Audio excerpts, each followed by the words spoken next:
কুত্তা পালা শুরু করছে, কুকুর। আমাদের চট্টগ্রামের ভাষায় বলে কুত্তা, বাইরে কি বলে? কুকুর। চট্টগ্রামের ভাষা আপনারা বুঝেন? চট্টগ্রামের ভাষা হচ্ছে মুখাফফাফ, জবানে সহজ, অল্প কথায় কাজ সারে। ঠিক কিনা বলেন?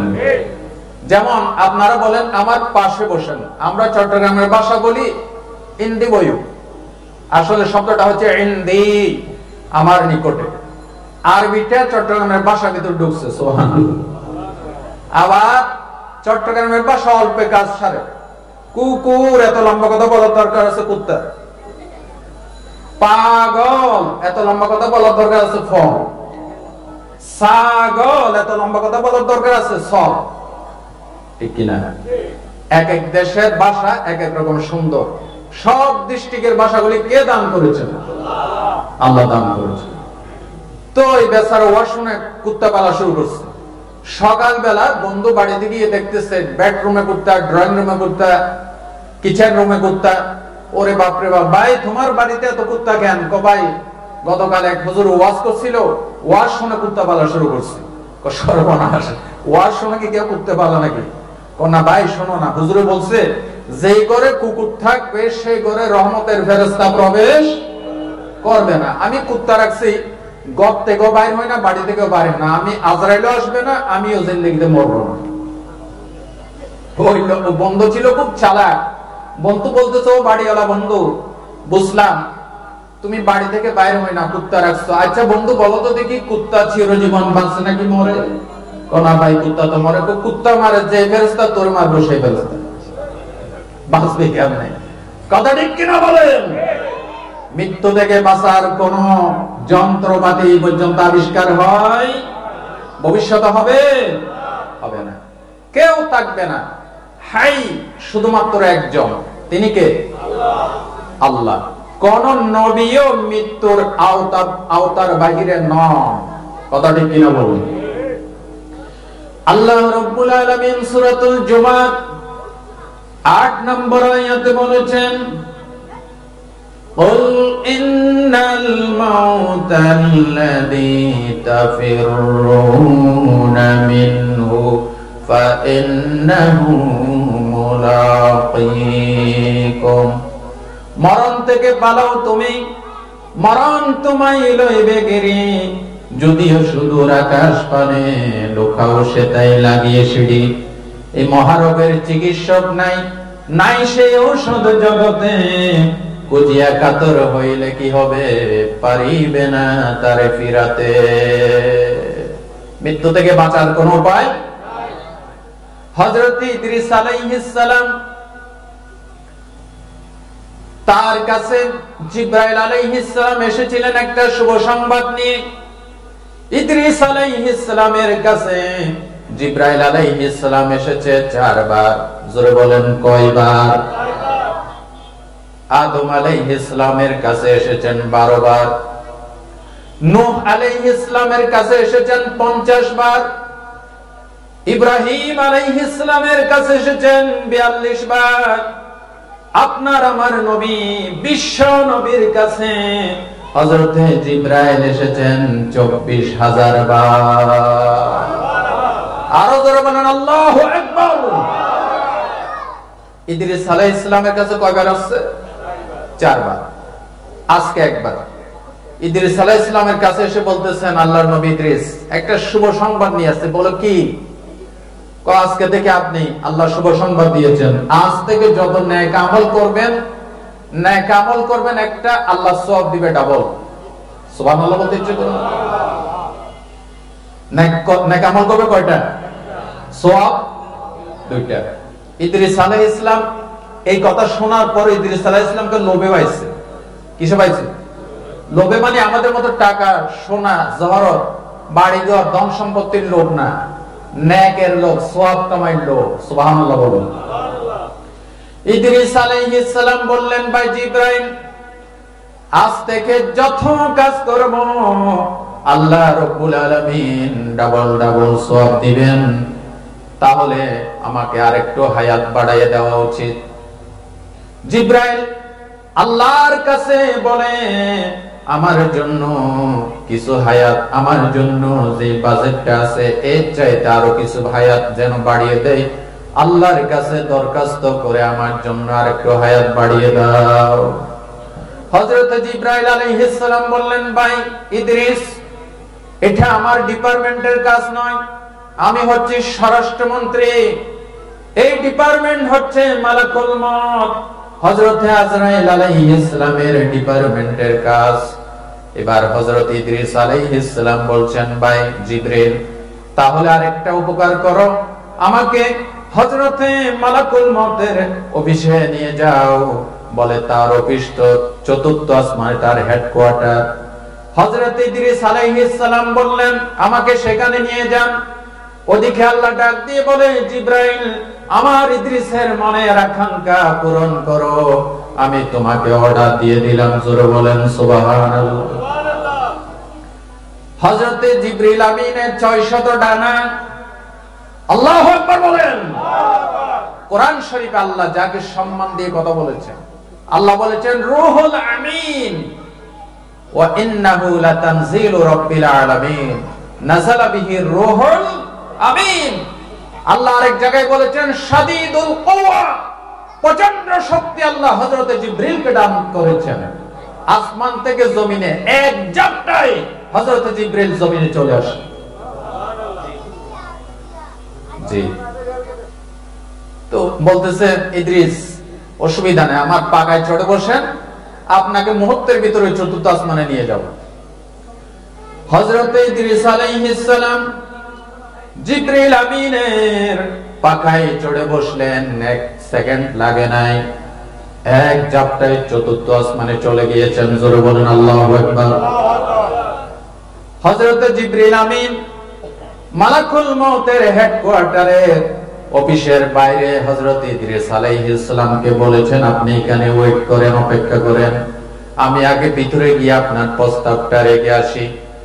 হযরত জিবরাইল আলাইহিস সালাম ভিতরে গিয়েছেন। জিবরিলকে দেখা মাত্র মালাকুল মউত তিনি দাঁড়িয়ে গিয়েছেন, সালাম দিয়েছেন। সমস্ত ফেরেশতাদের সর্দার জিবরিল। জোরে বলেন সুবহানাল্লাহ। বলতেছে, বস, আপনি কথা নাই বার্তা নাই, হঠাৎ করে আয়া পড়ছেন, কারণটা কি, কি প্রস্তাব নিয়ে এসেছেন? বলে, না ভাই, আমাকে আল্লাহ পাঠিয়েছিলেন জিবরিল ইদ্রিস আলাইহিস সালামের কাছে, যে আজকে থেকে যে কোনো কাজ করবে ডাবল সওয়াব। এটা শুনে ইদ্রিস আলাইহিস সালামের কে লোভে পাইছে, তিনি হায়াত বাড়াই দিতে বলতেছে, আমাকে প্রস্তাব করলো আপনার কাছে নিয়ে আসার জন্য, সুপারিশ করার জন্য।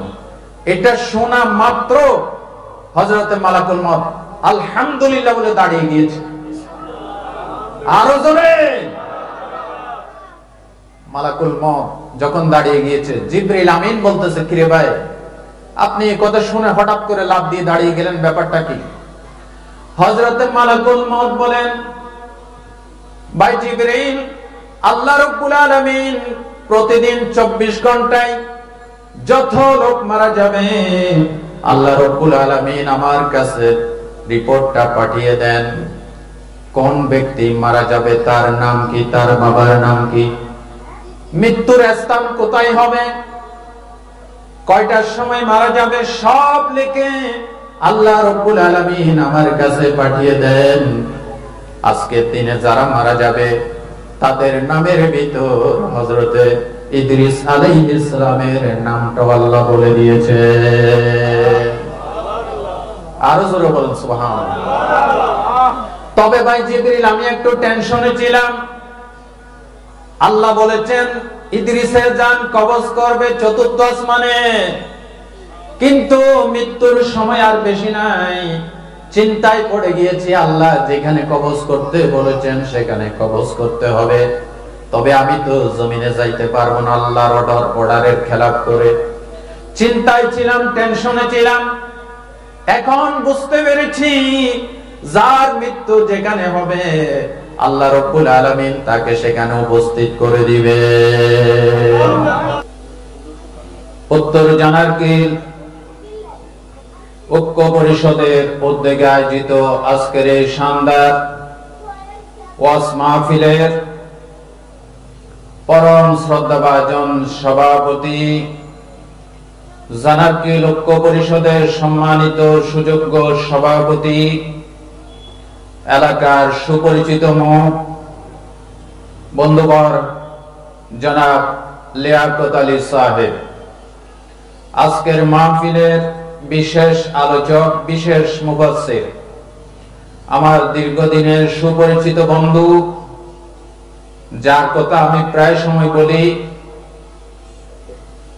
সাগরিকা বাইতুল মুআজ্জম জামে মসজিদের সম্মানিত খতিব, ফিরোজ শাহ বড় মাদ্রাসার সম্মানিত মুদারিস, বিশিষ্ট আলেমে দ্বীন, সাহেবে ইলম, সাহেবে বসীরত, হযরতুল আল্লামা মাওলানা আব্দুল খালিক রায়্যান হাফিজাহুল্লাহ, হাইয়াকাল্লাহু হায়াতান তাইয়্যিবা মা সিহাতিল জামিলা। সবাই বলেন আমিন। এই চট্টগ্রাম বিভাগে যে কয়েকজন আলেমে দ্বীন জীবনের ঝুঁকি নিয়ে হক কথাগুলি কোরআন হাদিসের দলিল দিয়ে জাতিকে সঠিক পথের দিশা দিচ্ছেন, তাদের ভিতরে একজন হচ্ছেন আমার প্রিয় ভাই জনাব আব্দুল খালিক রায়্যান। উনি অত্যন্ত চমৎকার আলোচনা করেছেন, কিয়ামত নিয়ে দলিল ভিত্তিক কোরআন সুন্নাহর সহিহ দলিল দিয়ে কথা বলেছেন। আল্লাহ আমাদের সকলকে আমল করার তৌফিক দান করেন। আমি এসে ওনার জবান থেকে যত সামান্য শুনেছি, আমার আরো শুনতে ইচ্ছে করছিল, কিন্তু উনি মাইক ছেড়ে দিয়েছেন। আলহামদুলিল্লাহ, 1 ডিসেম্বর আবারও একসাথে আমরা সন্দ্বীপ যাব। সন্দ্বীপ মাহফিল নিয়েছি আমার ভাইসহ, ইনশাআল্লাহ। আপনারা একবার বলেন ইনশাআল্লাহ। কোরআনের কথা যতই শুনি শুধু শুনতে ইচ্ছে হয়, ঠিক কিনা বলেন? রাসূল করিম সাল্লাল্লাহু আলাইহি ওয়াসাল্লাম রবিউল আউয়াল মাসে তাশরীফ এনেছেন মানব জাতিকে সঠিক পথের দিশা দেওয়ার জন্য। কিন্তু এখন নবী নাই, সাহাবী নাই, তাবেঈন তবে তাবেঈন নাই, মাযহাবের ইমামরা নাই। এখন চলছে উলামায়ে কেরামের যুগ। কথা ঠিক কিনা বলেন? এখন আলেমদেরকে যদি হক কথা বলতে দেওয়া না হয়, তাহলে মুসলিম উম্মাহ চরমভাবে ক্ষতিগ্রস্ত হবে। বর্তমানে কিছু কিছু মাহফিলে আলেমদেরকে হক কথা বলতে বাধা দেওয়া হয় এবং আলেমদের টুটি চেপে ধরা হয়, আলেমদেরকে লাঞ্ছিত অপদস্থ করা হয়। এটা হচ্ছে কিয়ামতের আলামত। এটাও কিয়ামতের আলামত। লাঞ্ছিত মানুষকে সম্মানের চেয়ারে বসাবে, আর সম্মানিত মানুষকে কি করবে? লাঞ্ছিত করবে। আল্লাহ হেফাজত করুন, বলেন আমিন। রাসূল করিম সাল্লাল্লাহু আলাইহি ওয়াসাল্লাম যদি না আসতেন, আমরা কোরআন পাইতাম না। নবী না আসলে সত্য রাস্তার দিশা পাইতাম না। নবী না আসলে আমরা মুসলমান হতে পারতাম না। কথা ঠিক কিনা বলেন? জগ মে জব আয়ে মোহাম্মদ ইসলাম জিন্দা হো গয়ে, জগ মে জব আয়ে মোহাম্মদ ইসলাম জিন্দা হো গয়ে, बुत ने सबों कलमा पढ़ा, काफिर मुसलमान हो गए, जग में जब आए मोहम्मद इस्लाम जिंदा हो गए। ठीक ना बोलें? नबी ना आसले इस्लाम जिंदा হইতো না। সেই নবীর উম্মতের ভিতরে শামিল হয়ে আজকে কোরআন হাদিসের আসরে এসে যে আল্লাহ বসার তৌফিক দিয়েছেন, কোরআন হাদিসের বাগানে এসেছেন, এই জন্য আপনারা খুশি নাকি বেজার? অল্প খুশি নাকি বেশি খুশি? তাহলে সকলে মহব্বতের সাথে আকাশ বাতাস প্রকম্পিত করে সকলে বলে উঠুন আলহামদুলিল্লাহ। এবং আকাশ বাতাস প্রকম্পিত করে শুরুতে আমি একটা স্লোগান চাই। স্লোগান হবে কার নামে? স্লোগান দিতে রাজি আছেন? আকাশ বাতাস প্রকম্পিত করে আল্লাহ পাকের বিরাটত্ব, মহানত্ব, শ্রেষ্ঠত্বর ঘোষণা দিন। একজনে শুরু করুন।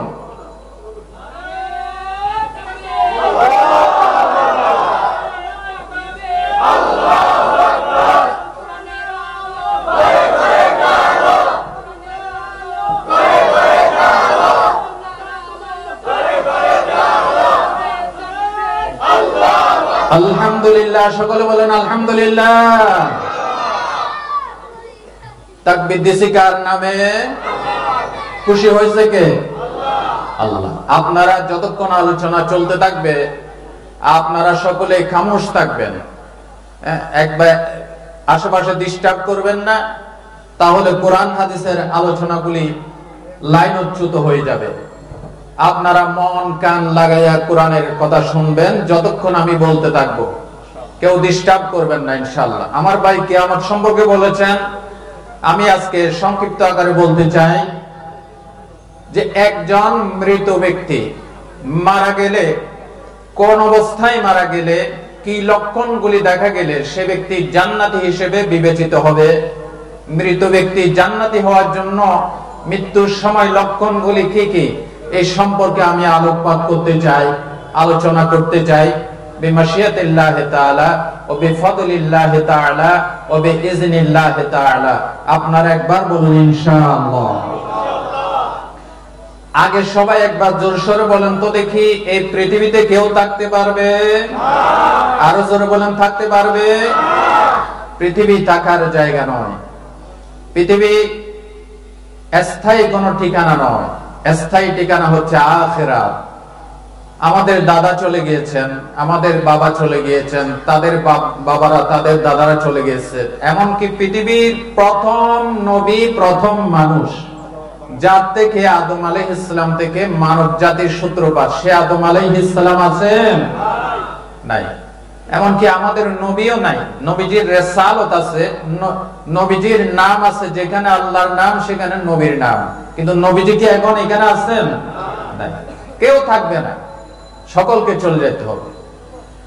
আল্লাহ রাব্বুল আলামিন কোরআনুল কারীমের ভিতরে সূরা আল ইমরানের 185 নম্বর আয়াতে বলেন, কুল্লু নাফসিন যায়িকাতুল মাউত ওয়া ইন্নামা তুওয়াফাউনা উজুরাকুম ইয়াওমাল কিয়ামাহ ফামান যুহজিহা আনিন নারি ওয়া উদখিলাল জান্নাতা ফাকাদ ফাজ।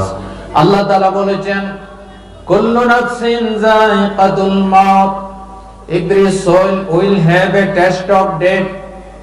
প্রত্যেক প্রাণীকে একবার করে মৃত্যুর স্বাদ গ্রহণ করতে হবে, একবার করে মৃত্যুবরণ করতে হবে। কে বলেছেন? আল্লাহ। আল্লাহ তাআলা বলেছেন একবার করে মৃত্যুর স্বাদ গ্রহণ করতে হবে। আল্লাহ এখানে মৃত্যুর যন্ত্রণা বলেন নাই, বলেছেন স্বাদ। বড়ই খেয়েছেন, তেঁতুল খেয়েছেন, স্বাদ কতক্ষণ থাকবে? সর্বোচ্চ 1 মিনিট, 2 মিনিট, 5 মিনিট। কথা ঠিক কিনা বলেন? আল্লাহ তাআলা বলেন মৃত্যুর স্বাদ গ্রহণ করতে হবে, তার মানে হলো মৃত্যুর এই স্বাদ বা যন্ত্রণা বেশিক্ষণ থাকবে না। ঈমানদারের জন্যই মৃত্যুর স্বাদ একরকম হবে, আবার বেঈমানের জন্য মৃত্যুর স্বাদ আরেক রকম হবে। কথা ঠিক কিনা বলেন? আল্লাহ রাব্বুল আলামিন সূরাতুস সাজদার 11 নম্বর আয়াতে বলেন, قُلْ يَتَوَفَّاكُمْ مَلَكُ الْمَوْتِ الَّذِي وُكِّلَ بِكُمْ ثُمَّ إِلَى رَبِّكُمْ تُرْجَعُونَ। বলেন আল্লাহু আকবার। আল্লাহ রাব্বুল আলামিন বলেছেন মৃত্যুর দায়িত্বপ্রাপ্ত ফেরেশতা মালাকুল মউত সঠিক সময়ে তোমাদের জান কবজ করবে, অতঃপর তোমাদের রবের কাছে তোমাদেরকে ফিরে যেতে হবে। ঠিক কিনা বলেন? পৃথিবীতে বাঁচার জন্য এমন কোন যন্ত্র আবিষ্কার হয় নাই, এমন কোন মেশিন আবিষ্কার হয় নাই, এমন কোন কৌশল উদ্ভাবন হয় নাই, যে যন্ত্র, যে কৌশল অবলম্বন করে মানুষ বেঁচে থাকতে পারে। কথাটি কিনা বলেন? যদি এই ধরনের মেশিন থাকতো, মানুষ যতটা খায় লাগুক, এই ধরনের মৃত্যু থেকে বাঁচার জন্য ওই মেশিনটা 1 কোটি টাকা হলে 10 কোটি টাকা হলে 10 কোটি টাকা দিয়ে কিনতো। কিন্তু এই ধরনের কোন যন্ত্রপাতি আবিষ্কার হয় নাই। আমি অনেক সময় বলে থাকি, এক লোকে ওয়াজ শুনে কুত্তা পালা শুরু করছে, কুকুর। আমাদের চট্টগ্রামের ভাষায় বলে কুত্তা, বাইরে কি বলে? কুকুর। চট্টগ্রামের ভাষা আপনারা বুঝেন? চট্টগ্রামের ভাষা হচ্ছে মুখাফফাফ, জবানে সহজ, অল্প কথায় কাজ সারে। ঠিক কিনা বলেন? যেমন আপনারা বলেন আমার পাশে বসেন, আমরা চট্টগ্রামের ভাষা বলি ইন্দি বয়ু, আসলে শব্দটা হচ্ছে ইন্দি, আমার নিকটে। আরবিটা চট্টগ্রামের ভাষার ভিতর ঢুকছে, সুবহানাল্লাহ। আবার চট্টগ্রামের ভাষা অল্পে কাজ সারে। কুকুর, এত লম্বা কথা বলার দরকার আছে কুত্তা। পাগল, এত লম্বা কথা বলার দরকার আছে ফ। ছাগল, এত লম্বা কথা বলার দরকার আছে স। ঠিক কিনা? এক এক দেশের ভাষা এক এক রকম সুন্দর। সব ডিস্ট্রিক্টের ভাষাগুলি কে দান করেছেন? আল্লাহ দান করেছেন। তো এই বেচারা ওয়াজ শুনে কুত্তা পালা শুরু করছে। সকালবেলা বন্ধু বাড়িতে গিয়ে দেখতেছে বেডরুমে কুত্তা, ড্রয়িং রুমে কুত্তা, কিচেন রুমে কুত্তা।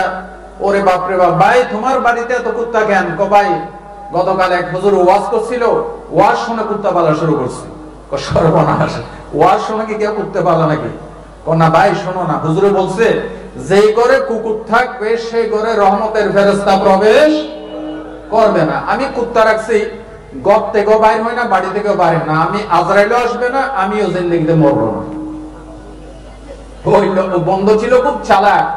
বন্ধু বলতেছে, ও বাড়িওয়ালা বন্ধু, বুঝলাম তুমি বাড়ি থেকে বাইরে হয় না, কুত্তা রাখছো। আচ্ছা বন্ধু বলো তো দেখি, কুত্তা চিরজীবন বাঁচে নাকি মরে? না ভাই, কুত্তা তো মরে। কুত্তা মারে যে ফেরেশতা, তোর মারবো সেই ফেরেশতা, বাঁচবে কেমনে? কথা ঠিক কিনা বলেন? মৃত্যু থেকে বাঁচার কোন যন্ত্রপাতি পর্যন্ত আবিষ্কার হয়, ভবিষ্যতে হবে হবে না, কেউ থাকবে না। হাই শুধুমাত্র একজন, তিনি কে? আল্লাহ। কোন নবীও মৃত্যুর আওতার বাহিরে নন। কথা ঠিক কিনা বলুন? আল্লাহ রাব্বুল আলামিন সূরাতুল জুমার 8 নম্বর আয়াতে বলেছেন, قل إن الموت الذي تفرون منه فإنه ملاقيكم। মরণ থেকে পালাও তুমি, মরণ তোমায় লইবে গিরি। যদিও সুদূর আকাশ পানে লোকাও সে তাই লাগিয়ে সিঁড়ি।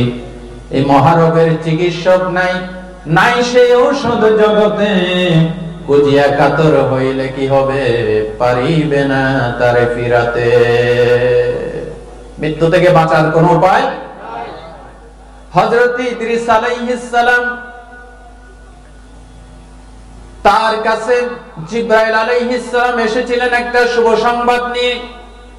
ইদ্রিস আলাইহিস সালামের কাছে জিবরাইল আলাইহিস সালাম এসেছে 4 বার। জোরে বলেন কয়বার? আদম আলাইহিস সালামের কাছে এসেছেন 12 বার।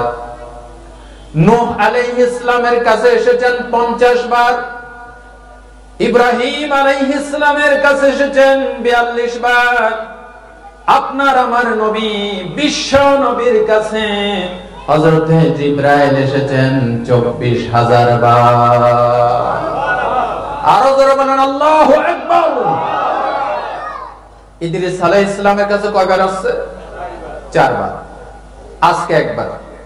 ইদ্রিস আলাইহিস সালামের কাছে এসে বলতেছেন, আল্লাহর নবী ইদ্রিস একটা শুভ সংবাদ নিয়ে আসছে। বলো কি? আজকে থেকে আপনি আল্লাহ শুভ সংবাদ দিয়েছেন, আজ থেকে যত নেক আমল করবেন, নেক আমল করবেন একটা, আল্লাহ সওয়াব দিবে ডাবল। সুবহানাল্লাহ বলতে ইচ্ছে করুন। নেক আমল করবে কয়টা? সওয়াব 2টা। ইদ্রিস আলাইহিস সালাম এই কথা শোনার পরে ইদ্রিস আলাইহিস সালামকে লোভে পাইছে। কিসে পাইছে? লোভে মানে আমাদের মতো টাকা, সোনা, জহরত বাড়িঘর ধন সম্পত্তির লোভ না, নেকের লোভ, সওয়াব কামাইর লোভ। সুবহানাল্লাহ বলুন। ইদ্রিস আলাইহিস সালাম বললেন, ভাই জিবরাইল, আজ থেকে যত কাজ করব আল্লাহ রাব্বুল আলামিন ডাবল ডাবল সওয়াব দিবেন, তাহলে আমাকে আরেকটু হায়াত বাড়াইয়ে দেওয়া উচিত। জিবরাইল আল্লাহর কাছে বলে, আমার জন্য কিছু হায়াত, আমার জন্য যে বাজেটটা আছে এর চাইতে আরো কিছু হায়াত যেন বাড়িয়ে দেয়। আল্লাহর কাছে দরখাস্ত করে আমার জন্য আরেকটু হায়াত বাড়িয়ে দাও। হযরত জিবরাইল আলাইহিস সালাম বললেন, ভাই ইদ্রিস, এটা আমার ডিপার্টমেন্টের কাজ নয়, আমি হচ্ছি স্বরাষ্ট্রমন্ত্রী, এই ডিপার্টমেন্ট হচ্ছে মালাকুল মউত, হযরত আজরাইল আলাইহিস সালামের ডিপার্টমেন্টের কাজ। এবার হযরত ইদ্রিস আলাইহিস সালাম বলছেন, ভাই জিবরিল, তাহলে আরেকটা উপকার করো, আমাকে হযরত মালাকুল মউতের অফিসে নিয়ে যাও। বলে তার অফিস তো চতুর্থ আসমানে, তার হেডকোয়ার্টার। হযরত ইদ্রিস আলাইহিস সালাম বললেন, আমাকে সেখানে নিয়ে যান। ওদিকে আল্লাহ ডাক দিয়ে বলে, জিবরাইল, আমার ইদ্রিসের মনের আকাঙ্ক্ষা পূরণ করো, আমি তোমাকে অর্ডার দিয়ে দিলাম। জোরে বলেন সুবহানাল্লাহ। হযরত জিবরিল আমিনের 600 ডানা। আল্লাহু আকবার বলেন। কোরআন শরীফে আল্লাহ যাকে সম্মান দিয়ে কথা বলেছেন, আল্লাহ বলেছেন রূহুল আমিন, ওয়া ইন্নাহু লাতানজিলু রাব্বিল আলামিন, নাযালা বিহি রূহুল আমিন। আল্লাহ আরেক জায়গায় বলেছেন শাদীদুল কুওয়া, প্রচন্ড শক্তি আল্লাহ হযরত জিবরিলকে দান করেছেন।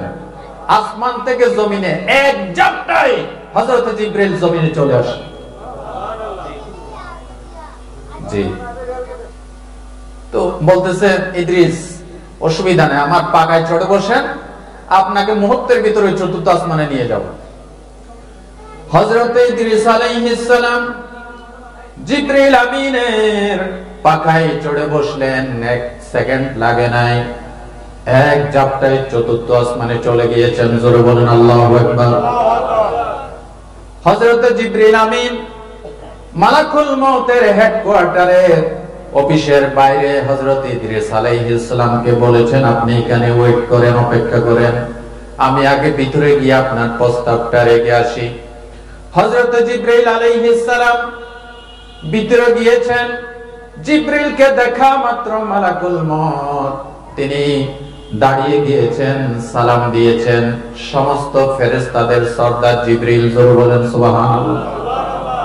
বলতেছে, বস, আপনি কথা নাই বার্তা নাই, হঠাৎ করে আয়া পড়ছেন, কারণটা কি, কি প্রস্তাব নিয়ে এসেছেন? বলে, না ভাই, আমাকে আল্লাহ পাঠিয়েছিলেন জিবরিল ইদ্রিস আলাইহিস সালামের কাছে, যে আজকে থেকে যে কোনো কাজ করবে ডাবল সওয়াব। এটা শুনে ইদ্রিস আলাইহিস সালামের কে লোভে পাইছে, তিনি হায়াত বাড়াই দিতে বলতেছে। আমাকে প্রস্তাব করলো আপনার কাছে নিয়ে আসার জন্য, সুপারিশ করার জন্য। এটা শোনা মাত্র হযরত মালাকুল মউত আলহামদুলিল্লাহ বলে দাঁড়িয়ে গিয়েছে। আরো জোরে। মালাকুল মউত যখন দাঁড়িয়ে গিয়েছে, জিবরিল আমিন বলতেছে, কিরে ভাই, আপনি এই কথা শুনে হঠাৎ করে লাফ দিয়ে দাঁড়িয়ে গেলেন, ব্যাপারটা কি? হযরত মালাকুল মউত বলেন, ভাই জিবরিল, আল্লাহ রাব্বুল আলামিন প্রতিদিন 24 ঘন্টায় যত লোক মারা যাবে আল্লাহ রাব্বুল আলামিন আমার কাছে রিপোর্টটা পাঠিয়ে দেন, কোন ব্যক্তি মারা যাবে, তার নাম কি, তার বাবার নাম কি, মৃত্যুর স্থান কোথায় হবে, কয়টার সময় মারা যাবে, সব লিখে আল্লাহ রাব্বুল আলামিন আমার কাছে পাঠিয়ে দেন।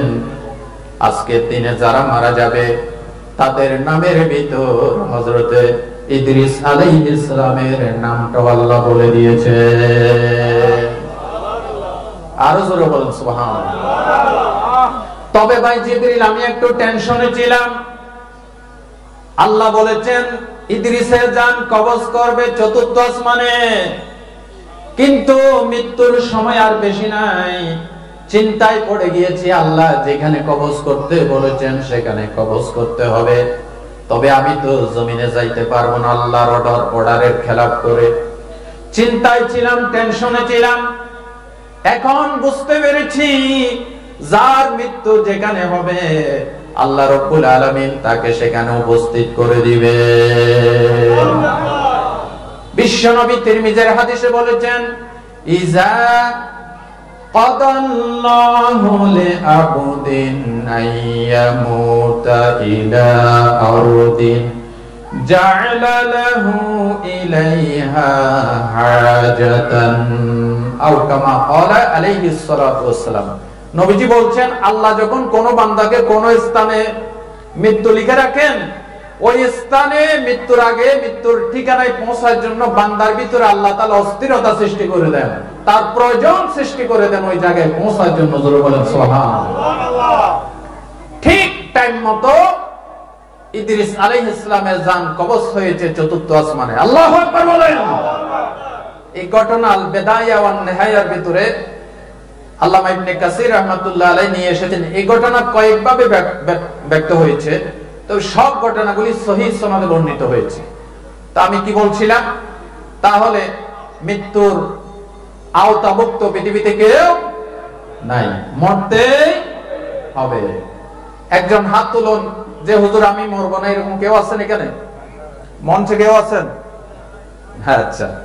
আসলে কেউ থাকতে পারবে না।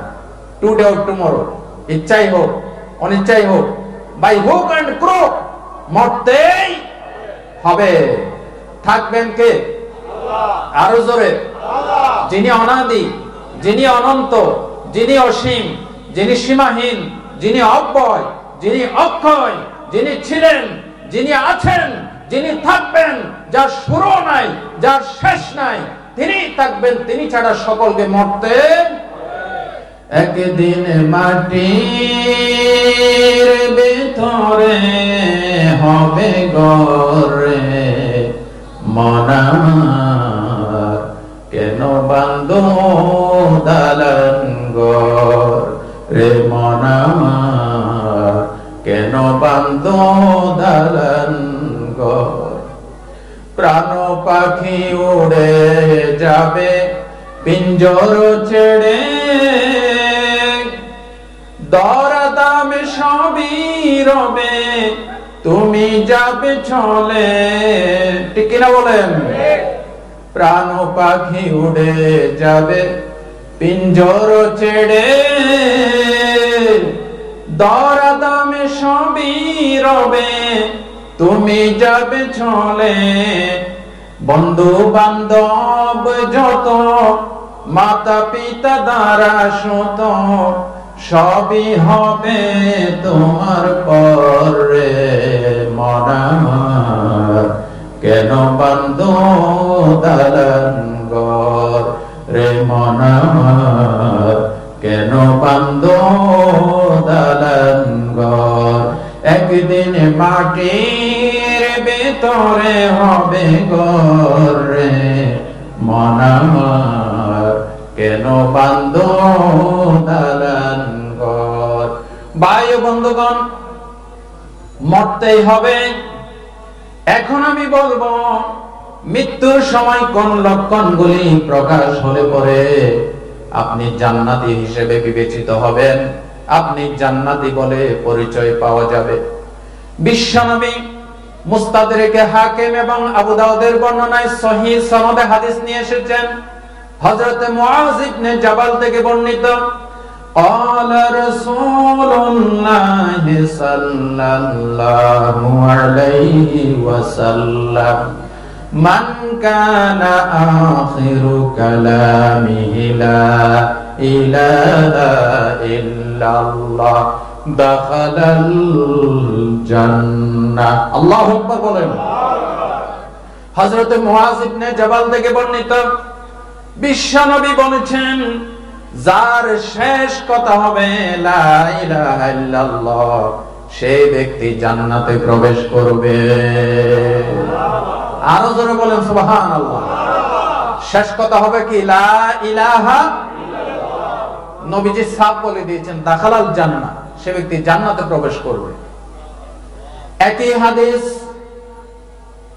মুসনাদ আহমদে এসেছে, আল্লাহর নবী বলেন, মান মাতা ওয়া হুয়া ইয়াশহাদু আল্লা ইলাহা ইল্লাল্লাহ ওয়া আন্না মুহাম্মাদার রাসূলুল্লাহ সাদিকাম মিন কলবিহি দাখালাল জান্নাহ।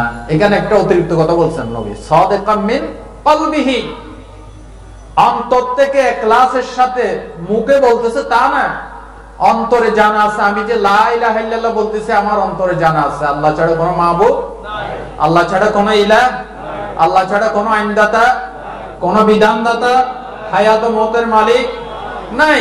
এটা মুখে যেমন বলতেছে মৃত ব্যক্তি, অন্তরও কি বিশ্বাস আছে, ইয়াকিন আছে, ইখলাস আছে। নবীজি বলছেন দাখালাল জান্নাহ, জান্নাতে প্রবেশ করো।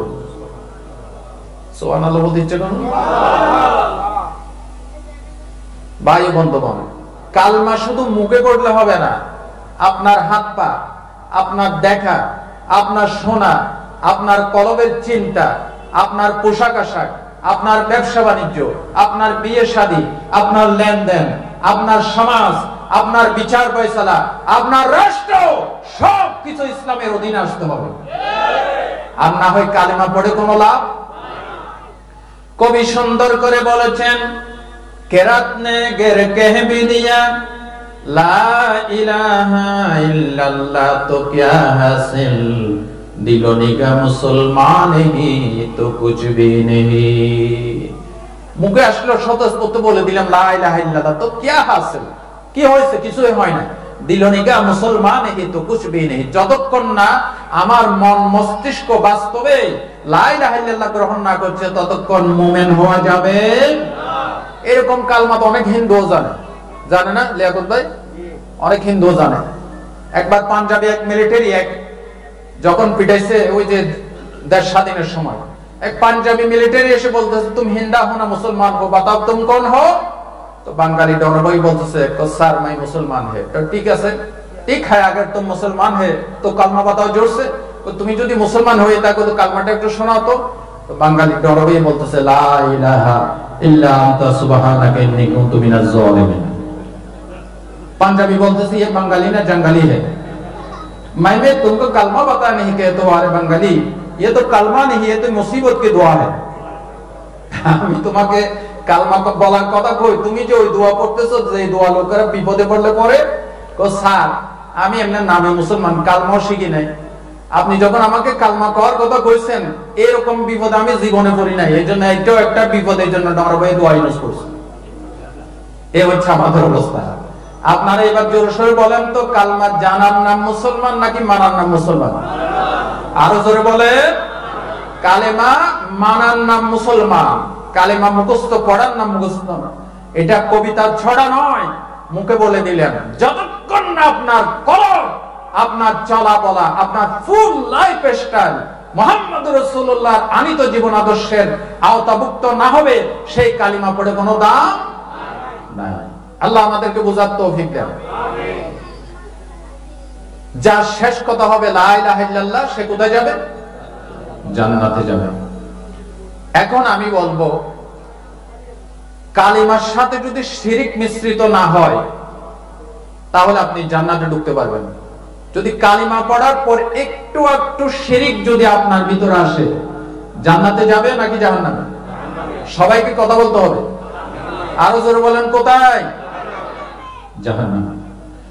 বিশ্বনবী মুহাম্মদুর রাসূলুল্লাহ সাল্লাল্লাহু আলাইহি ওয়াসাল্লাম রাতের বেলায় একা একা হাঁটতেছেন।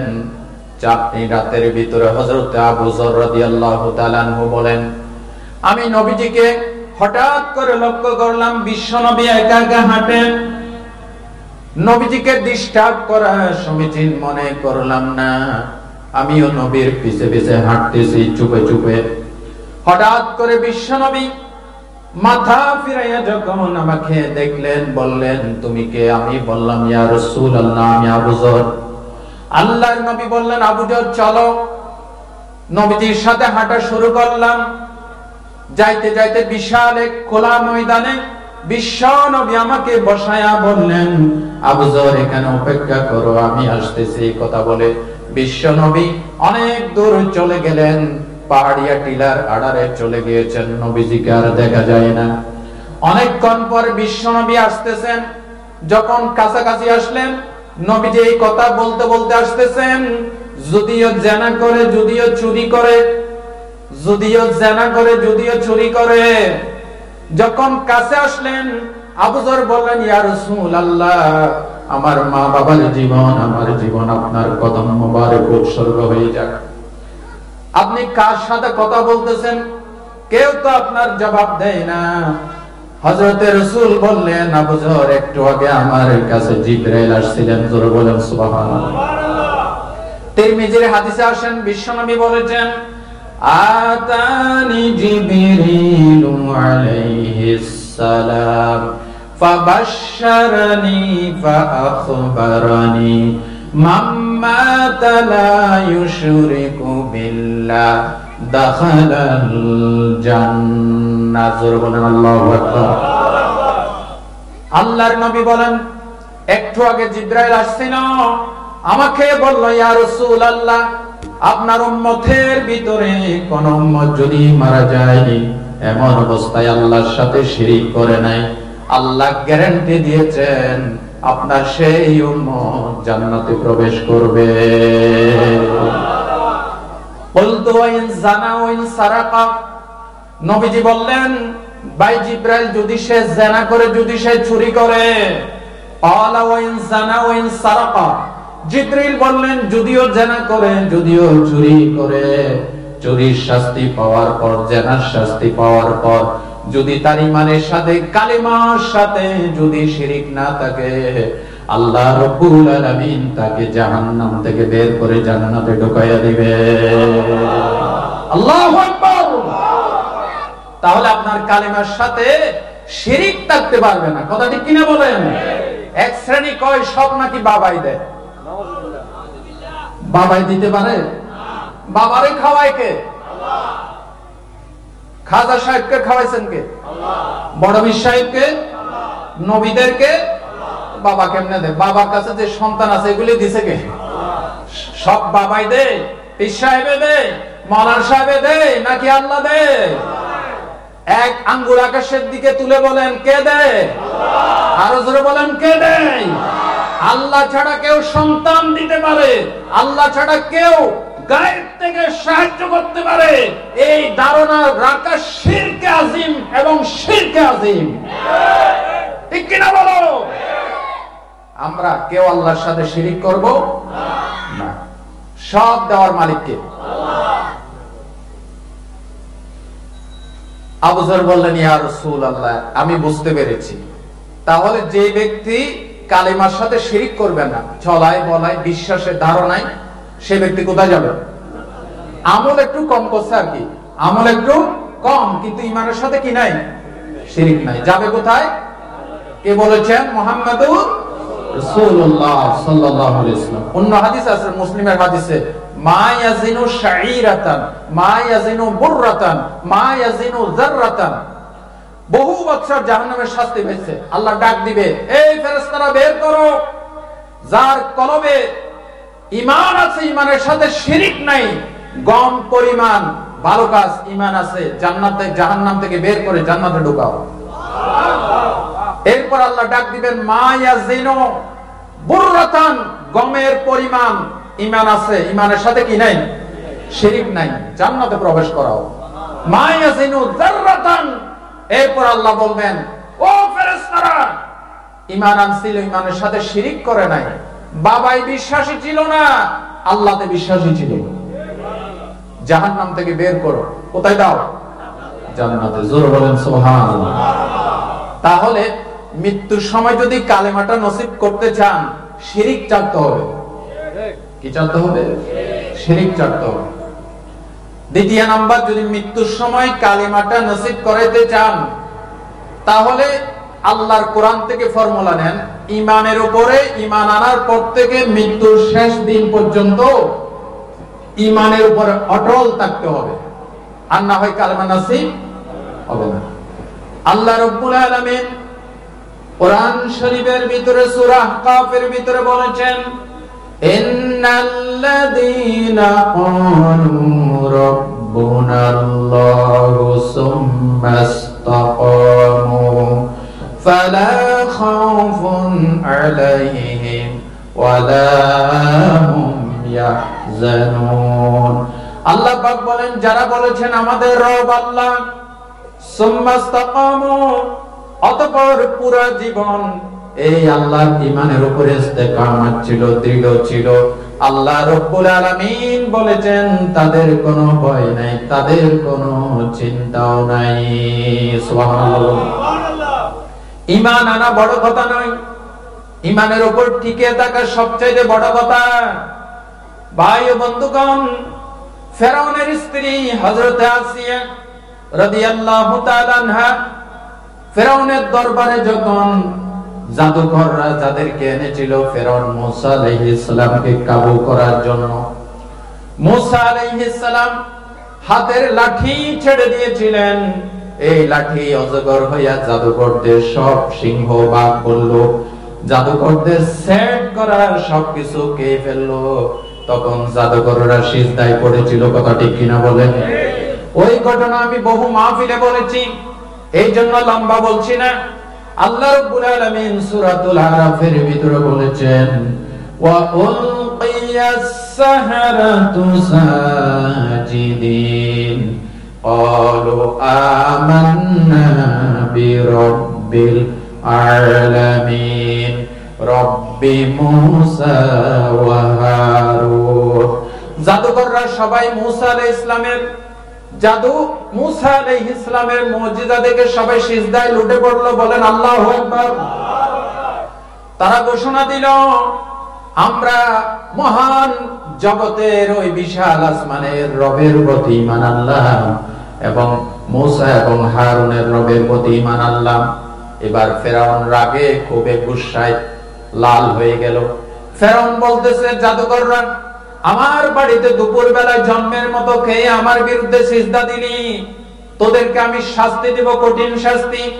লাউ কাত্তিআন্না আইদিয়াকুম ওয়া আরজুলাকুম মিন খিলাফিন সুম্মা লাউসাল্লিবান্নাকুম আজমাইন। আমি তোমাদের হাত পা কাটবো, ডাইন হাত কাটবো, বাম পা কাটবো, একটার উল্টা আরেকটা কাটবো, অতঃপর তোমাদেরকে শুলে চড়াবো। জাদুকররা কিন্তু ভয় পায় নাই, তারা বলতেছে আমাদেরকে তো রবের কাছে একদিন ফিরে যেতে হবে, সুতরাং আমরা ভয় পাই না, যা ইচ্ছা তা করো, বলেন আল্লাহু আকবার। এবার হাত পা কাটা যখন শুরু করেছে, জাদুকরের আল্লাহর কাছে একটা দোয়া করেছিল। কি দোয়া করেছিল? আল্লাহ সূরা আরাফে উঠাই দিয়েছেন। জাদুকররা আল্লাহর কাছে দোয়া করলো, রব্বানা আফরিগ আলাইনা সাবরান ওয়া তাওয়াফফানা মুসলিমিন। আল্লাহু আকবার। আল্লাহ আমরা তো মরছি যেহেতু আল্লাহ আমাদেরকে এই কঠিন বিপদের মুহূর্তে আল্লাহ আমাদেরকে সবরের শক্তি দাও। আল্লাহ তুমি আমাদেরকে মুসলমান অবস্থায় মৃত্যু দাও। এই জাদুকরদের এই ঈমান দেখে ফেরাউনের স্ত্রী আসিয়া সেদিন ঈমান এনেছে। আল্লাহু আকবার বলেন। ঈমানকে মুসা আলাইহিস সালাম কি ইসলামকে ঠেকায় রাখতে চাইছিল ফেরাউন, পারছে? ইসলাম ঠেকাইতে চাইছিল। ইসলামকে মুসা ঠেকানোর জন্য তাফসীরে কাশফে এসেছে ৯০,০০০ বনি ইসরাইলের পুত্র সন্তান হত্যা করেছে ফেরাউন। নাউজুবিল্লাহ বলেন। তারপরে ইসলাম ঠেকাইছে, পারছে? আরো জোরে কম। আল্লামা ইকবাল বলেছেন সতীজা কা রাহা হে আজল সে টাইম রোজ, সতীজা কা রাহা হে আজল সে টাইম রোজ, চিরাগে মুস্তাফা বি সে শরারে বুল হাবিস। মক্কার সেই প্রথম দিন থেকে আবু জেহেল, আবু লাহাবের গোষ্ঠীরা টিম টিম করে মুস্তাফা সাল্লাল্লাহু আলাইহি ওয়াসাল্লামের জ্বলা চেরাকে, ইসলামের চেরাকে ফু দিয়ে নিভাই দিতে চেয়েছিল, কিন্তু পারে নাই। ইসলাম কিয়ামত পর্যন্ত সব ধর্ম বিলুপ্ত হয়ে যাবে, কিয়ামতের আগে বিজয় লাভ করবে ইসলাম। পৃথিবীতে বর্তমানে 4,500 ধর্ম আছে। কয় হাজার ধর্ম? 4,500 ধর্মের ভিতরে শ্রেষ্ঠ ধর্ম আরো জোরে বলেন, শ্রেষ্ঠ ধর্ম। আপনারা কোন ধর্মের লোক?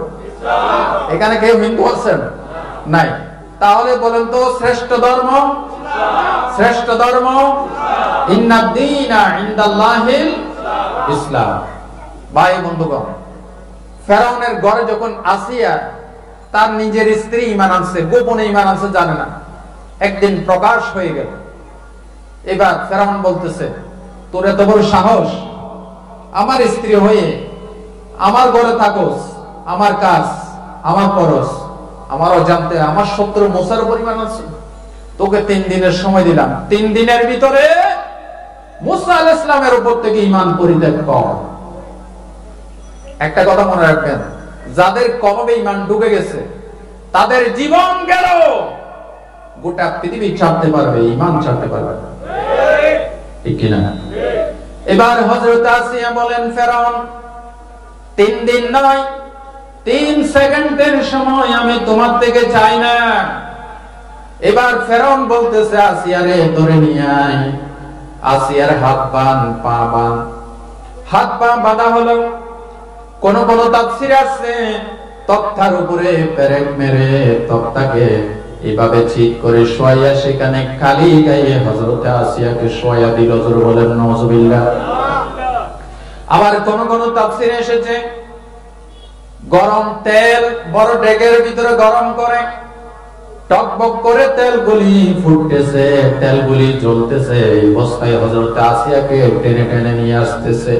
ঈমান পরিত্যাগ করবি আর না হয় গরম তেলের ভিতরে তোকে নিক্ষেপ করব। এই কঠিন বিপদের মুহূর্তে হযরত আসিয়া আল্লাহর কাছে দরখাস্ত করেছিলেন। ফেরাউনের কাছে মাপ চাইছে? জোরে বলেন। মাপ চেয়েছিল? মাপ চাই নাই। কিন্তু বলতে পারতেন, ঠিক আছে ভাই, আমার প্রাণের স্বামী, আচ্ছা ঠিক আছে, আমি ঈমান পরিত্যাগ করলাম, আমাকে মাফ করে দাও। এই কথা বলেছিলেন না। তিনি কি বলেছিলেন? আল্লাহ রাব্বুল আলামিন কোরআন শরীফের ভিতরে সূরাতুত তাহরিমের ভিতরে উঠাই দিয়েছেন।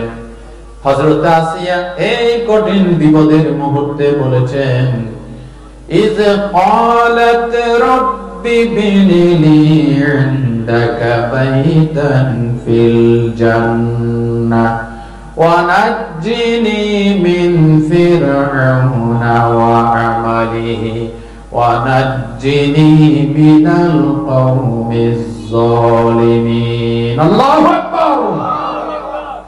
হযরত আসিয়া বলেছেন, আল্লাহ তোমার জন্য আমি জীবন দিচ্ছি, আমি তোমার দাসী। আল্লাহ আমি তোমার কাছে কিচ্ছু চাই না। ফেরাউনের এই বিশাল রাজবাড়িতে আমার জায়গা হচ্ছে না, একমাত্র ঈমান আনিছি বিদায় আমার আজকে জীবন দিতে হচ্ছে। মাবুদ গো, এই কঠিন বিপদে আমি তোমার কাছে একটাই চাওয়া, একটাই পাওয়া, যার জন্য জীবন দিচ্ছি। ও মাবুদ, ওই জান্নাতের ভিতরে তোমার কাছাকাছি যে জান্নাত থেকে তোমাকে পাওয়া যাবে, তোমাকে দেখা যাবে, এমন একটা জান্নাত আমি আসিয়াকে দান করো। আল্লাহ রাব্বুল আলামিন দরখাস্ত কবুল করলেন। ফেরেশতাদেরকে বললেন, ও ফেরেশতারা, 7 আসমানের দরজা খুলে দাও। আমার আসিয়ার যেই জান্নাতের দরখাস্ত করেছে, জান্নাতের একটা রুম চেয়েছে, মৃত্যু হওয়ার আগে, রূহটা পেরিয়ে যাওয়ার আগে আমার বান্দি আসিয়ার চোখের সামনে জান্নাতের ওই রুমটা তুলে ধরো। মালিক তুমি জান্নাতে, তোমার কাছে আমায় একটা ঘর বানিয়ে দিও, একটা ঘর বানিয়ে দিও, সেই বিভীষিকাময় মহাদিনে তোমার প্রতিবেশী করে নিও। মালিক তুমি জান্নাতে, তোমার পাশে আমায় একটা ঘর বানিয়ে দিও, একটা ঘর বানিয়ে দিও। বলেন আমিন। হযরত আসিয়া ওই জান্নাত দেখে রয়েছেন, আর এদিকে কোন ফাঁকে তাকে টেনে টেনে নিয়ে যাচ্ছে তিনি জানেন না। তিনি মুস্কি মুস্কি হাসতেছেন। জোরে বলেন সুবহানাল্লাহ। আপনারা বলেন তো দেখি, জান্নাত দেখলে মানুষে কান্দে নাকি হাসে? আরো জোরে বলেন, কান্দে না হাসে? আল্লাহর বান্দী আসিয়া মৃত্যুর পূর্ব মুহূর্তে জান্নাত দেখে হাসে, আর ফেরাউন কয় আসিয়া পাগল হয়ে গেছে, এক্ষুনি মারা যাবে, মস্তিষ্কের ভারসাম্য হারিয়ে ফেলেছে, আসিয়া পাগল হয়ে গেছে, দেখো হাসতেছে। আসলে আসিয়া পাগল না ফেরাউন পাগল? আরো জোরে বলেন। জান্নাত দেখলে মানুষ হাসে না কান্দে? এটা ডকুমেন্ট কি?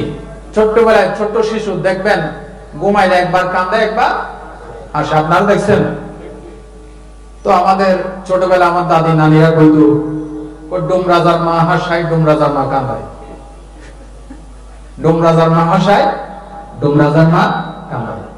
বড় হয়ে কোরআন শরীফের তাফসীরে দেখলাম ডুম রাজা বলতে কোনো কিছু নাই। কোরআন শরীফের তাফসীরে লেখা হয়েছে ছোট্ট শিশু যখন ঘুমায় যায় তার সাথে আল্লাহ যোগাযোগ হয়ে যায়। ফেরেশতারা এসে তাকে জান্নাত দেখায়। ও আল্লাহর বান্দা, আল্লাহ তোমাকে দুনিয়াতে পাঠিয়েছেন, এখানে আল্লাহ তোমাকে চলার জন্য একটা বিধান দিয়েছেন, সেই বিধান মানলেই দেখো তুমি এই জান্নাতে ঢুকবা। এটা দেখার সাথে সাথে ছোট্ট মাসুম বাচ্চা মুস্কি হেসে দেয়। আবার কিছুক্ষণ পরে ফেরেশতা ধাও ধাও করে আগুন নিয়ে আসে, বলে এই বেগুনাহ মাসুম বান্দা, আল্লাহর হুকুমের অবাধ্য হলে আল্লাহ তোমাকে কিয়ামতে এই আগুনে ঢুকাবে। তখন ঠোঁট বাঁকা করে মাসুম বেগুনাহ বাচ্চা কেঁদে দেয়। ঠিক কিনা? এবার বলেন তো দেখি, জান্নাত দেখলে হাসে না কান্দে? আসিয়া জান্নাত দেখে হাসে, আর ফেরাউন কয় পাগল হয়ে গেছে। আসলে আসিয়া পাগল না ফেরাউন পাগল? ভাই ও বন্ধুগণ, আসিয়া জান্নাত দেখে দেখে হাসে, কোন ফাঁকে কোন সময় হযরত আসিয়াকে গরম তেলে নিক্ষেপ করে দিয়েছেন। হযরত আসিয়া বিন্দু মাত্র টের পায় নাই। জোরে বলেন সুবহানাল্লাহ। তাহলে কি বলতেছিলাম?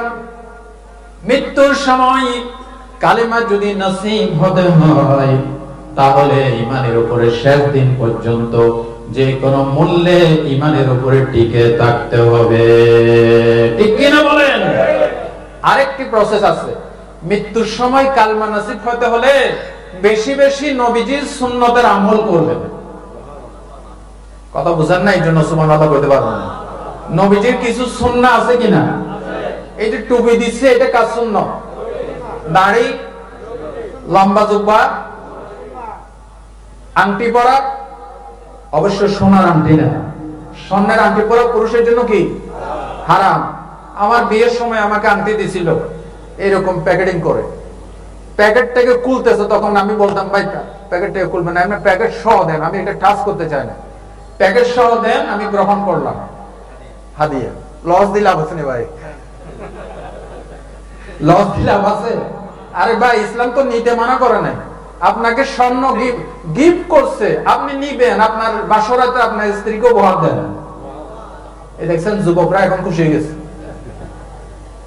তবে যুবকরা ওয়াদা দাও, বিয়ের সময় আগ্দ অনুষ্ঠানে হাতে আংটি পরবা না। কোন কোন যুবক রাজি আছো? আল্লাহ কবুল করুন, বলেন আমিন।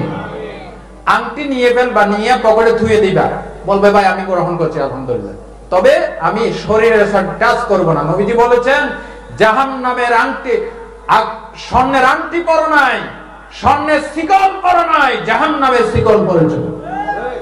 ঠিক কিনা বলেন? আমার দেশের কিছু ইয়ং ছেলেবেলে আছে, স্বর্ণের চেইন একটা পরছে, বাপরে বাপ কি গরম গায়ে। শীতের দিনও সামনে জামা কয়েকটা খুলে রাখে যাতে মানুষে দেখে কিছু একটা পরছে। এগুলি কি আসলে বুদ্ধিমান নাকি বোকা? বোকা। যাই হোক, নবীজির কিছু সুন্নাহ আসেনি, ওইটাকে বলা হয় সিরাত। একটু আগে গজল গাইছে না ওই সোহেল ভাই, আসেনি? মাশাআল্লাহ, খুব সুন্দর গজল পরিবেশন করেছে। নবীর ফুল লাইফ স্টাইল প্রত্যেকটা আমাদের জন্য সুন্নাহ, আদর্শ। জোরে বলেন সুবহানাল্লাহ। তিরমিজির হাদিসে এসেছে মান আহিয়া সুন্নতি ফাকাদ আহাব্বানি ওয়া মান কানা আহাব্বা আমান আহাব্বানি কানা মাই ফিল জান্নাহ। এখানে মান আহাব্বা সুন্নতি আসে না, এখানে আছে মান আহিয়া। উনি ভালো বুঝে তো এই জন্য বলি মজা পাই।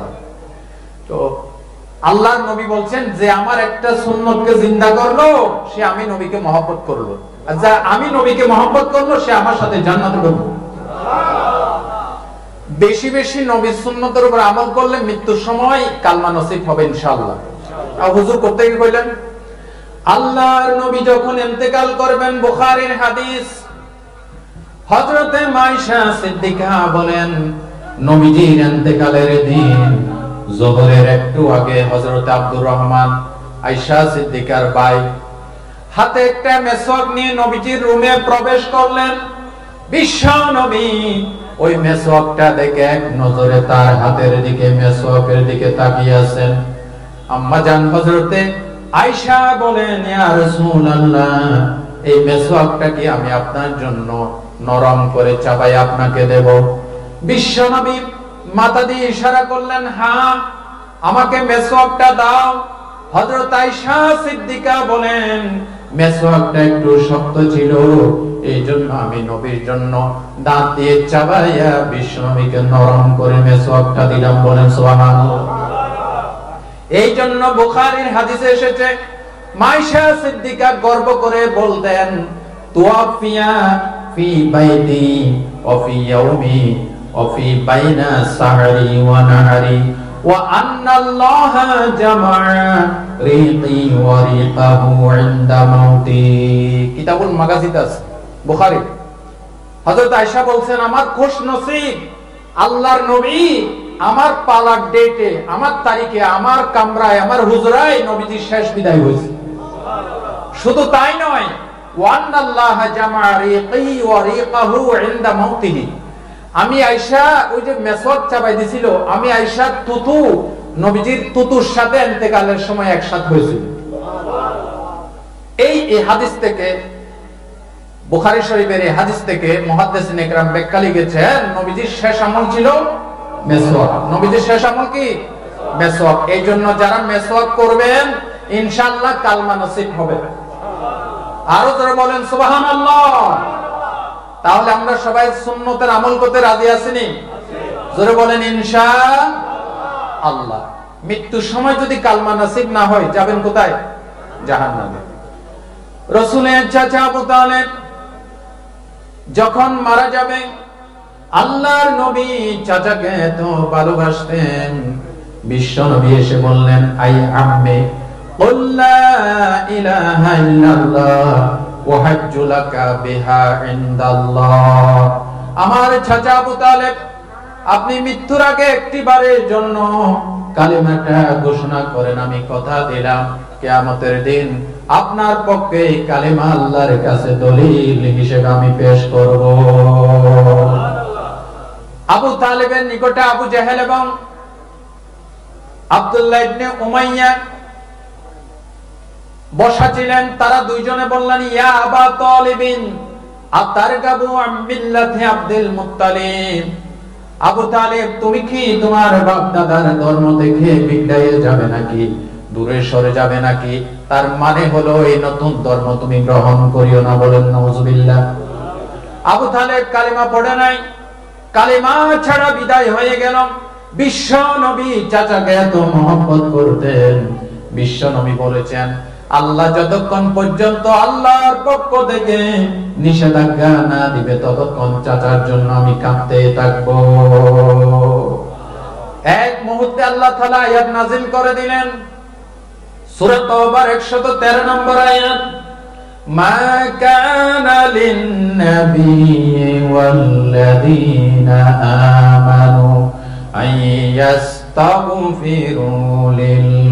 লিল-মুশরিকিন ওয়ালাউ কানু উলি কুরবা মিন বা'দি তাবায়্যানা লাহুম আন্নাহুম আসহাবুল জাহিম। বলেন আল্লাহু আকবার।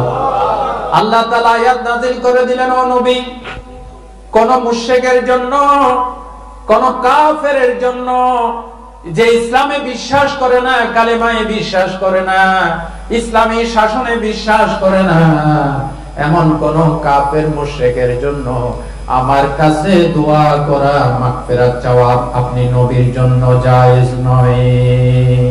শুধু নবীর জন্য নয়, কোন ঈমানদারের জন্য জায়েজ নয়। আল্লাহ বলেছেন, মা কানা লিন নবী ওয়াল্লাযিনা আমানু ওয়ালাউ কানু উলি কুরবা, যদিও তোমার নিকটাত্মীয় হয়, তোমার চাচা হোক, বাপ হোক, খালু হোক, মামা হোক, যে ইসলাম কবুল করে না, ইসলাম মানে না, তার জন্য মাগফিরাতের দোয়া করা জায়েজ। নিষেধ করেছেন কে? আল্লাহ। নবীজি এত কেঁদেছেন, কিন্তু নবীর মহব্বতের সাথে চাচার মহব্বতকে আল্লাহ ডিভাইডেড করে দিয়েছেন। যার কাছে ইসলাম নাই তার সাথে আমার কোনো মহব্বত। আজকেও বলেছি, যে আল্লাহকে ঘৃণা করে আমরাও তাকে ঘৃণা করি, যে আল্লাহকে ভালোবাসে আমরাও তাকে। মান আহাব্বা লিল্লাহ ওয়া আবগাদা লিল্লাহ ওয়া আতা লিল্লাহ ওয়া মানাআ লিল্লাহ, আর তিরমিজিতে আছে ওয়া আনকাহা লিল্লাহ ফাকাদ ইসতিকমালাল ঈমান। আল্লাহর জন্য ভালোবাসা ঈমান, আল্লাহর জন্য ঘৃণা করা কি? আমাদের ভালোবাসা সব যেন হয় মহান রবের জন্য, আমাদের ভালোবাসা সব যেন হয় মহান রবের জন্য, রাগ ক্ষোভ ঘৃণা গুলো তাও যেন হয় প্রভু শুধু তোমার জন্য। বলেন আমিন। সবকিছু কাকে কেন্দ্র করে হবে? আল্লাহকে কেন্দ্র করে। আল্লাহ চাচার সাথে নবীর মহব্বতের তারটা কেটে দিয়েছেন, শুধুমাত্র ঈমান পরিত্যাগ করেছেন বিদায়। সুতরাং মৃত্যুর শেষ দিন পর্যন্ত যদি ঈমান ইসলামের উপর টিকে থাকেন এবং নবীর সুন্নতের আমল করেন, ইনশাআল্লাহ কালিমা নসিব হবে। আল্লাহ আমাদেরকে কবুল করুন। একটা পয়েন্টে এতটুকু সময় আমি দিয়ে ফেলেছি। নাম্বার 1, মৃত্যুর সময় যারা কালিমা পড়বে প্রকাশ্যে, মন থেকে, দিল থেকে, তারা যাবে কোথায়? জান্নাত। দ্বিতীয় নম্বর, আল্লাহর নবী বলেছেন, তিরমিজির হাদিস, قال رسول الله صلى الله عليه وسلم المؤمن يموت بعرق الجبين, মুমিন বান্দা মরবে তার কপালে ঘাম নিয়ে, অর্থাৎ মৃত্যুর সময় কপাল ঘামবে। সুবহানাল্লাহ বলতে ইচ্ছে করে। মৃত্যুর সময় কপালে কি দিবে? ঘাম দিবে। কেউ যদি দেখেন মৃত্যুর সময় কপাল থেকে টপ টপ করে ঘাম ঝরে পড়ছে, বুঝবেন ঈমানদার। বুঝবেন কি? বলেছেন মুহাম্মদুর রাসূলুল্লাহ, নবীজিরও ইন্তেকালের সময় কপাল ঘাম ছিল। সুবহানাল্লাহ বলতে ইচ্ছে করে। বুখারী শরীফের হাদিসে আছে, আম্মা জান আয়েশা রাদিয়াল্লাহু তাআলা আনহা বর্ণনা করছেন, নবীজির পাশে কানা বাইনা ইয়াদাইহি রাকওয়াতুন আও উলওয়াতুন কানা ফিহা মাউ, সেখানে পানি ছিল। একটা পাত্র, চামড়ার কি কাঠের একটা পাত্র নবীজির পাশে ছিল, সেখানে কি ছিল? পানি ছিল। তো নবীজি কি করলেন? ফাজাআলা ইউদখিলু ইয়াদাইহি ফিল মা ফায়ামসাহু বিহিমা ওয়াজহাহু, নবীজি ওইখানে বারবার হাত ঢুকাইয়া বারবার কপাল মুছতেছেন, চেহারা মুছতেছেন। সুবহানাল্লাহ বলতে ইচ্ছা করে। নবীজি বারবার ওই পাত্রের ভিতরে হাত ঢুকাইয়া কপাল মুছে, চেহারা মুছে। অতঃপর নবীজি বললেন, ইয়াকুলু লা ইলাহা ইল্লাল্লাহ ইন্না লিল মাউতি সাকারাত। আল্লাহর নবী কপাল মুছতেছে আর বলতেছে, লা ইলাহা ইল্লাল্লাহ, নিশ্চয়ই মৃত্যুর একটা যন্ত্রণা আছে। জোরে বলেন সুবহানাল্লাহ। সুম্মা নাসাবা ইয়াদাহু, এরপরে নবীজি দুই হাত এভাবে উঁচু করলেন। ফাজআলা ইয়াকুলু ফির রাফিকিল আলা ফির রাফিকিল আলা ফির রাফিকিল আলা হাত্তা কুবিদা। আল্লাহর নবী দুই হাত তুলে বললেন, আল্লাহ আমাকে উচ্চ জগতের বন্ধুদের ভিতরে কবুল করো, উচ্চ জগতের বন্ধুদের ভিতরে আমাকে শামিল করে নাও। এই কথা বলতে বলতে নবীজির জান কবজ হয়ে গেছে। আল্লাহু আকবার। নবীজি ইন্তেকালের আগে কপাল ঘামতেছিল। বিশ্ব নবী বলেছেন, ঈমানদারের মৃত্যুর লক্ষণ হচ্ছে কপাল ঘামতে থাকবে। এই যে কপাল ঘামে, কেন ঘামে? আমি গবেষণা করে পেয়েছি, কারণ হচ্ছে ঈমানদারের মৃত্যুর সময় জান্নাত দেখে। দেখছেন কি দেখে? কোত্থেকে কইলাম? কোরআন শরীফ বলেন, সূরাতুন নাহলের 32 নম্বর আয়াতটা পড়েন। আল্লাহ রাব্বুল আলামিন বলেন, আল্লাযীনা তাতাওয়াফাহুমুল মালাইকাতু তাইয়্যিবিন ইয়াকুলুনা সালামুন আলাইকুম উদখুলুল জান্নাতা বিমা কুনতুম তা'মালুন। আল্লাহু আকবার।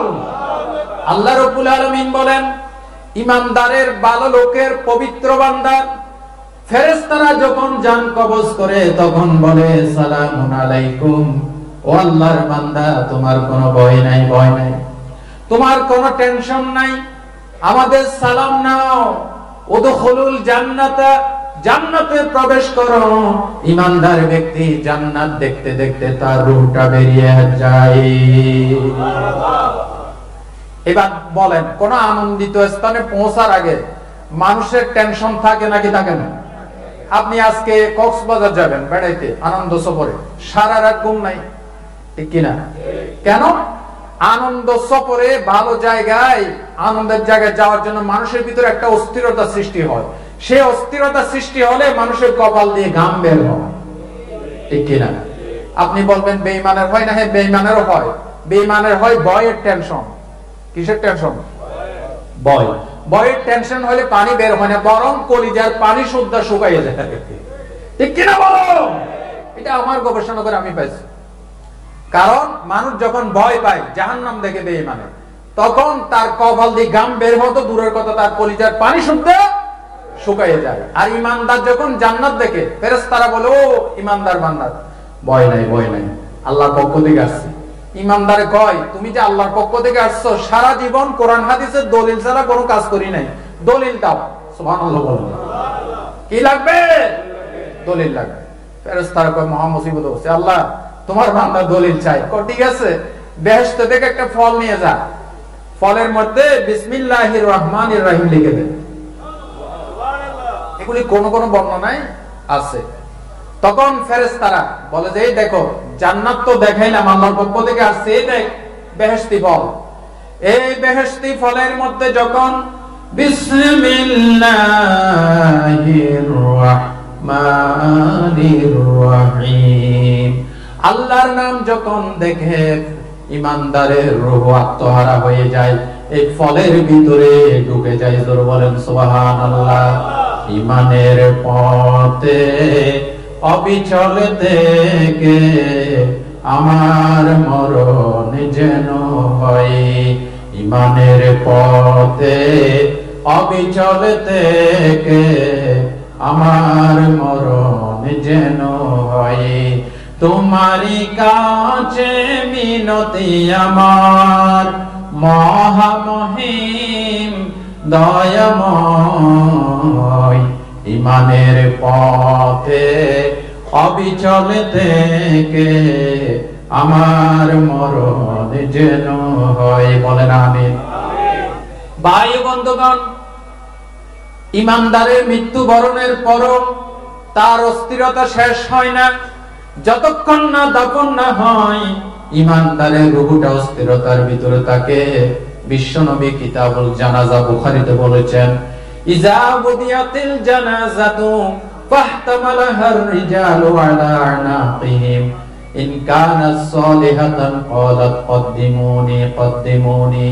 আল্লাহু আকবার। নবীজি বলেছেন, মুর্দারের লাশকে যখন খাটের উপর করে কাঁধে করে বহন করে নিয়ে যাওয়া হয়, লোকটা যদি ঈমানদার হয় তাহলে বলে, ও ভাই তোমরা জানাজার দেরি করতেছো কেন? আমি মৃত্যুর সময় যে জান্নাত দেখেছি, সুবহানাল্লাহ, যে জান্নাত দেখেছি, দেরি করছো কেন? তাড়াতাড়ি জানাজা দিয়ে আমাকে কবরের দিকে নাও। ও ইন কানাত গায়রা সালিহাতিন ক্বালাত ইয়া ওয়াইলাহা আইনা তাযহাবুনা বিহা। আর যদি বেঈমান হয় তাহলে বলে, ও ভাই তোমরা আমাকে কোথায় নিচ্ছ? মৃত্যুর সময় যে জাহান্নামের আগুন দেখেছি, আমার ভয় লাগছে, আল্লাহর রাস্তা আমাকে কবরের দিকে নিও না। নাউযুবিল্লাহ বলতে ইচ্ছে করে না? ঠিক এই আত্মার চিৎকার নবীজি বলেছেন, মানুষ আর জিন ছাড়া সবাই শুনতে পায়। ওয়ালাউ সামিআল ইনসান লা সাইকা। রাসূলুল্লাহ বলেছেন, মানুষ যদি মৃত ব্যক্তির আত্মার আর্তনাদ শুনতো, মানুষ অস্থির হয়ে হার্ট ফেল করে বেহুশ হয়ে মানুষ মারা যেত। সুবহানাল্লাহ বলতে ইচ্ছে করে। তাহলে ইমানদারের কপাল দিয়ে যদি ঘাম বের হয়, টেনশন, আল্লাহর সাথে কিভাবে মিলিত হবে? সুবহানাল্লাহ বল। সুতরাং আরেকটি লক্ষণ পাইলাম। নাম্বার 1 লক্ষণ কি? মৃত্যুর সময় কি পড়া? কালেমা। এই জন্য রাসূলুল্লাহ বলছেন লাক্কিনু মাউতাকুম লা ইলাহা।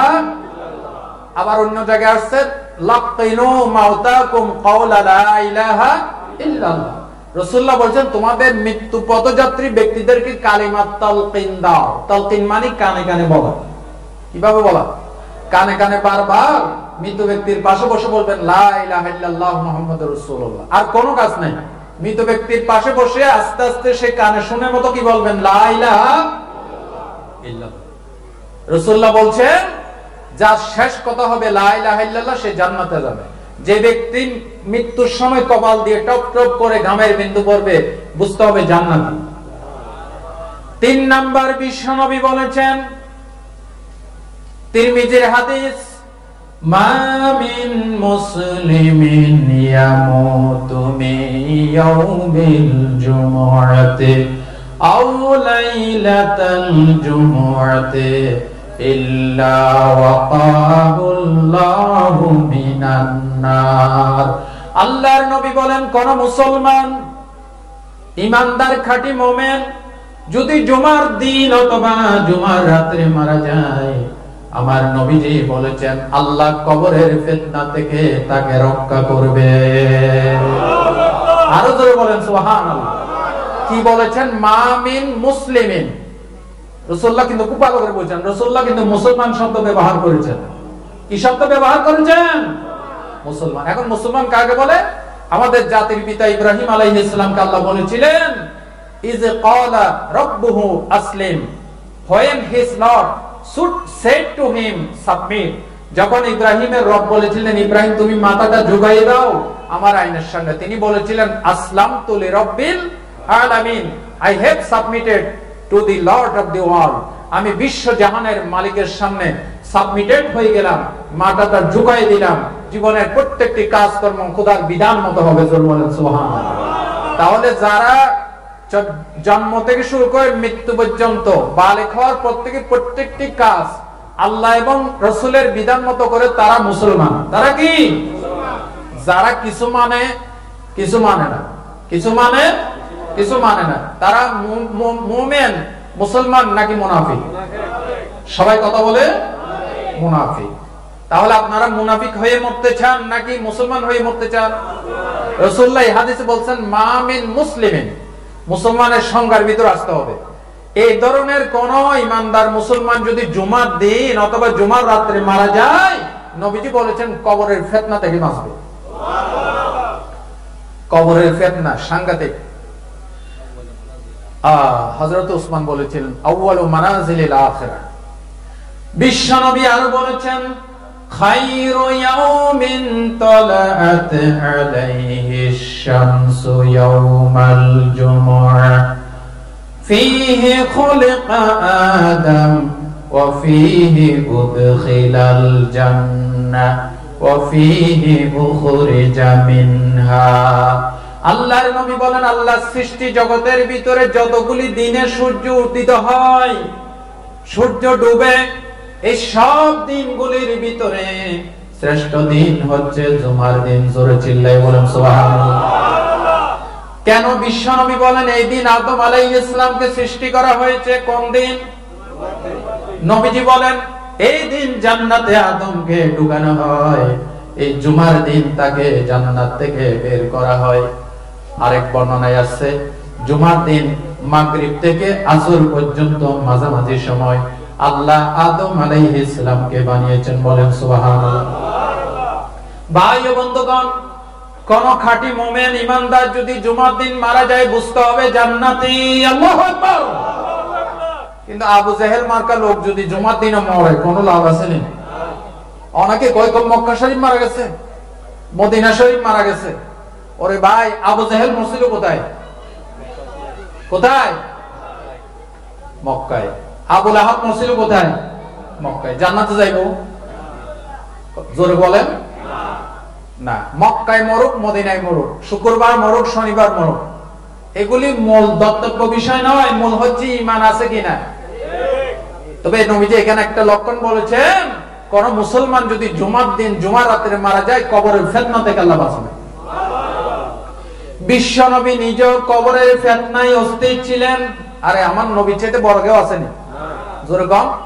সেই নবী পর্যন্ত ইবনে মাজার বর্ণনা, রাসূলুল্লাহ বলছেন, মা রাআইতু মানজারান ইল্লাল কবরা আফজাউ মিনহু। আমি মুহাম্মদ সাল্লাল্লাহু আলাইহি ওয়াসাল্লাম কবরের মতো এত বড় ফিতনা আমি নবীও দেখি নাই। নাউযুবিল্লাহ। বিশ্ব নবী আরো বলেছেন, মুসলিমের বর্ণনা, লাউলা আল্লা তাদাফানু আন দাউতুল্লাহ আইয়ুসমিআকুম মিন আযাবিল কবর। আল্লাহর নবী বলেন, আমার আশঙ্কা কবরের আযাব তোমরা দেখলে মুদ্দারের দাফন কাফন ছেড়ে দিবে। এই আশঙ্কা যদি না করতাম, আল্লাহর কাছে দোয়া করতাম আমি মুহাম্মদ, আল্লাহ যেন তোমাদেরকে জাহান্নামের কবরের শাস্তি দেখায়। বিশ্বনবী আমাদেরকে বলেছেন, ও আমার উম্মতেরা, কবরের ফিতনা থেকে পানাহ চাও।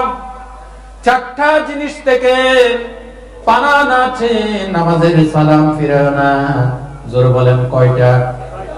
বিশ্বনবী বলেছেন, সালাম ফিরানোর আগে আল্লাহর কাছে পানাহ চাও। আল্লাহুম্মা ইন্নী আউযু বিকা মিন আযাবি জাহান্নাম ওয়া মিন আযাবিল কবর ওয়া মিন ফিতনাতিল মাহইয়া ওয়াল মামাত ওয়া মিন ফিতনাতিল মাসিহিদ দাজ্জাল। বলেন আল্লাহু আকবার। ও আমার উম্মতেরা, আল্লাহর কাছে পানাহ চাও, আল্লাহ জাহান্নামের আগুন থেকে বাঁচাও, কবরের আযাব থেকে বাঁচাও, মৃত্যু এবং জীবনের ফিতনা থেকে বাঁচাও, দাজ্জালের ফিতনা থেকে বাঁচাও। এই চারটা জিনিস থেকে পানাহ না চেয়ে আমার উম্মতেরা তোমরা নামাজের সালাম ফিরায় না। জোরে বলুন সুবহানাল্লাহ। ভাই ও বন্ধুগণ, জগৎ জননী উম্মুল মুমিনিন মা খাদিজাতুল কুবরার মতো মহিলা, আল্লাহর হাবিবের জীবনের সঙ্গিনী, প্রথম বিবি, তিনিও তো কবরের ভয়ে অস্থির ছিলেন। বলেন সুবহানাল্লাহ। মা খাদিজাতুল কুবরা যখন ইন্তেকাল করবেন, নবীজিকে ডাকলেন, বললেন, ইয়া রাসূলুল্লাহ, 25টি বছর পর্যন্ত আবার আপনার ঘর সংসার করেছি, জীবনে একটিবার কোনদিন একটা দামি শাড়ি চাই নাই, একটা দামি বিছানা চাই নাই, দামি একটা খাবার চাই নাই। ইয়া রাসূলুল্লাহ, আমার ইন্তেকালের আগে আপনার কাছে প্রশ্ন করি, রাসূল গো, মৃত্যু ব্যক্তিকে দাফন করলে মন কান্নাকি যখন আসে, তখন প্রশ্ন করতে, সওয়ালের জবাব করতে কতক্ষণ সময় লাগে? আল্লাহর নবী বললেন, খাদিজা, একটা উট জবে করে সাধারণভাবে চামড়া নামাতে, গোশত বন্টন করতে যতক্ষণ সময় লাগে এতক্ষণ সময় লাগে। জোরে বলেন সুবহানাল্লাহ। হযরত আমর ইবনুল আস, মুসলিমের বর্ণনা, ইন্তেকালের আগে তার সাথীদেরকে বলেছিলেন, ও আমার সাথীরা, ইযা দাফানতুমুনি ফাআকিমু হাওলা কবরি আদরামাতুন হারু জাযুরুন ওয়া ইউকসামু লাহমুহা। ও আমার সাথীরা, আমাকে দাফন করার পর আমার কবরের পাশে ততক্ষণ দাঁড়িয়ে থাকবা যতক্ষণ একটা উটকে নহর করে জবাই করতে, গোশত বন্টন করতে যতক্ষণ সময় লাগে ততক্ষণ দাঁড়িয়ে থাকবে। জোরে বলেন আল্লাহু আকবার। আল্লাহর নবী বলেন, আয়েশা, এতক্ষণ সময় লাগে? এবার হযরত আয়েশা বলেন, ইয়া রাসূলুল্লাহ, এতক্ষণ সময় যদি লাগে আমি খাদিজা মুনকার নাকিরের সওয়ালের জবাব দিতে পারবো না। রাসূল গো, আপনার কাছে আমার প্রথম আবদার হলো, আমার ইন্তেকালের পর আপনি আমার কবরের পাশে দাঁড়িয়ে মুনকার নাকিরের সওয়ালের জবাবটা বদলে দিবেন। জোরে বলুন সুবহানাল্লাহ। ইয়া রাসূলুল্লাহ, আমার দ্বিতীয় আবদার হলো, আপনার জুব্বা মুবারক থেকে, জামা থেকে ছোট্ট একটা টুকরা কেটে আমি খাদিজার কাফনের সাথে দিবেন, যদি দেন গো রাসূল আশা করতেছি আল্লাহ রাব্বুল আলামিন তার এই বান্দিকে maaf করে দিবেন। হযরতে রাসূল কেঁদে উঠলেন, বললেন তিরমিজির বর্ণনা, ইয়া খাদিজা লাউ আরাতাতি জিলদি লাআতাইতুকে, খাদিজা তুমি আমার জীবনের শ্রেষ্ঠ সঙ্গিনী। এই মক্কা নগরীতে যখন মুহাম্মাদের আপন কেউ ছিল না, তখন খাদিজা তুমি আমার আপন ছিলে। গোটা মক্কা নগরীতে যখন মুহাম্মাদের পা ফেলার জায়গা ছিল না, যেদিকে যায় সেদিকে গালিগালাজ, যেদিকে যায় সেদিকে মারে, যেদিকে যায় সেদিকে পাগল বলে, তুমি খাদিজা সারা রাত আমি মুহাম্মাদের জন্য ঘুমাও নাই। গভীর রজনীতে আমি ঘরে এসে ডাক মারতাম আস্তে করে, খাদিজা একটা ডাক দেওয়ার সাথে সাথে দরজা খুলে যেত। আমি বলতাম, কিরে খাদিজা, যত রাত্রে আসলাম যতবার ডাক দিলাম একটা ডাকের বেশি দেওয়া লাগলো না, কিরে খাদিজা তুমি কি ঘুমাও না? হযরতে খাদিজা কাঁদতেন আর বলতেন, ইয়া রাসূলুল্লাহ আপনি সারাদিন কে না কে ইসলামের প্রচার করেন, আপনাকে কত গালমন্দ করা হয়। রাসূল গো, সারা রাত কষ্ট করে গভীর রাত্রে যদি আপনি ঘরে এসে খাদিজা খাদিজা বলে ডাক দিতে থাকেন, আপনার সাথে বেয়াদবি হবে, আপনার কষ্ট হবে, বিদায় আমি খাদিজা ঘুমাই না, দরজার সাথে পিঠ লাগাইয়ে দাঁড়িয়ে থাকি। ও খাদিজা, তুমি আমার জীবনের শ্রেষ্ঠ জীবন সঙ্গিনী, জীবনের সমস্ত সঞ্চিত ধনরাশি ইসলামের জন্য বিলাই দিয়েছো। ইন্তেকালের আগে আমার জুব্বা থেকে, কাপড় থেকে একটা টুকরা চেয়েছো খাদিজা, লাউ আরাত্তাতে জিলদি লাআতাইতুকে, তুমি যদি আমার নবুয়তের শরীরের চামড়াও যদি চাইতে, আমি চামড়া কেটে খাদিজা তোমার কাফনে দিয়ে দিতাম। আল্লাহু আকবার, নারায়ে তাকবীর, আল্লাহু আকবার, আল্লাহু আকবার। করে করে জানো, করে করে জানো। ভাই ও বন্ধুগণ, মা খাদিজাতুল কুবরার ইন্তেকাল হয়ে গেল, তখনও জানাজার সিস্টেম চালু হয় নাই। বিশ্বনবী কাফন পরাইয়া, মা ফাতেমা তখনও 7 বছরের শিশু কন্যা, মাত্র 7 বছর মা ফাতেমার বয়স। হযরতে রাসূল লাশটা জান্নাতুল মুআল্লায় নিয়ে গেলেন একটা টিলার কাছে, কবর খনন করা হলো। হযরতে ফাতেমা কাঁদতে কাঁদতে বাবার কাপড়ের আঁচল ধরে হযরতে ফাতেমা কবর পর্যন্ত চলে গিয়েছেন, বলেন সুবহানাল্লাহ। আল্লাহর নবী দাফন করলেন, ওয়াদা মাফিক কবরের পাশে দাঁড়িয়ে রইলেন, আর দুহাত তুলে নবীজি কাঁদতেছেন, আল্লাহ আমার জীবন সঙ্গিনী খাদিজাকে তোমার কোলে আমি সুপর্দ করে দিয়েছি, আল্লাহ আমার খাদিজাকে তুমি কষ্ট দিও না। বিশ্ব নবী দাঁড়িয়ে আছেন, অনেকক্ষণ চলে যায়, জিবরাইল মুনকার নাকির আসে না, সওয়ালের জবাব হয় না। দাঁড়াতে দাঁড়াতে বিশ্ব নবীর পা মুবারক গরম হয়ে গেছে। আল্লাহ রাব্বুল আলামিন ডাক দিয়ে বলেন, জিবরাইল এই পৃথিবীতে সকলের কষ্ট আমার বরদাস্ত হয়, আমার বন্ধুর কষ্ট আমার সহ্য হয় না। জিবরাইল জলদি যাও, আমার বন্ধুকে বলে দাও খাদিজার জন্য আমার বন্ধুকে টেনশন করতে হবে না। ফাতেমাকে নিয়ে ঘরে চলে যেতে বলো, আমার বন্ধুকে বলো হযরতে খাদিজার প্রশ্নের জবাব আমি আল্লাহ নিজে দিয়ে দেব। আল্লাহু আকবার বলেন। বিশ্বনবী বলেছেন, এই খবরের ফিতনা বড় মারাত্মক ফিতনা। কোন মুসলমান যদি জুমার দিন অথবা জুমার রাত্রে মরে, আল্লাহর নবী বলেছেন রব্বুল আলামিন তার কবরের আযাব maaf করে দিবে। আপনারা এরকম মৃত্যু চান কিনা? আল্লাহর কাছে দোয়া করেন, আল্লাহ যেন আমাদেরকে ঈমানের সাথে জুমার রাতে মৃত্যু দেয়, জুমার দিনে মৃত্যু দেয়।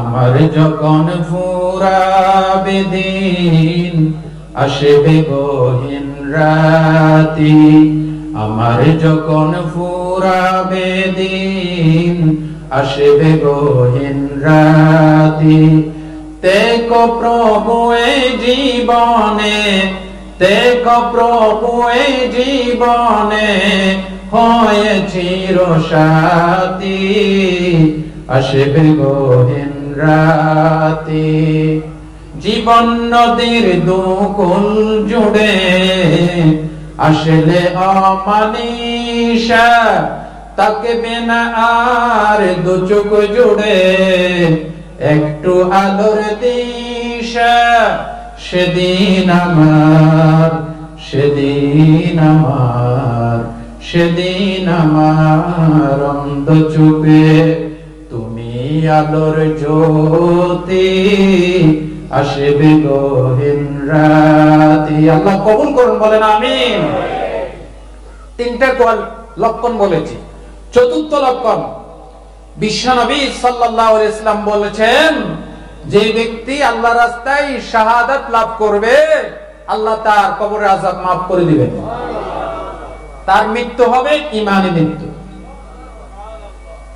ভাই ও বন্ধুগণ, বিশ্বনবী মুহাম্মদ সাল্লাল্লাহু আলাইহি ওয়াসাল্লাম হাদিস শরীফে বলেছেন, তিরমিজির বর্ণনা, লিশ-শাহীদ ইনদাল্লাহি সিত্তু খিসালিন, শহীদের জন্য আল্লাহ 6টা পুরস্কার রাখছে। জোরে কোন কয়টা? নাম্বার 1, ইউগফারু লাহু আউয়ালু দাফাতিন, প্রথম দফায় শহীদের শানিত রক্তফোঁটা জীবনে জমিনে পড়ার সাথে সাথে শহীদকে আল্লাহ মাফ করবে।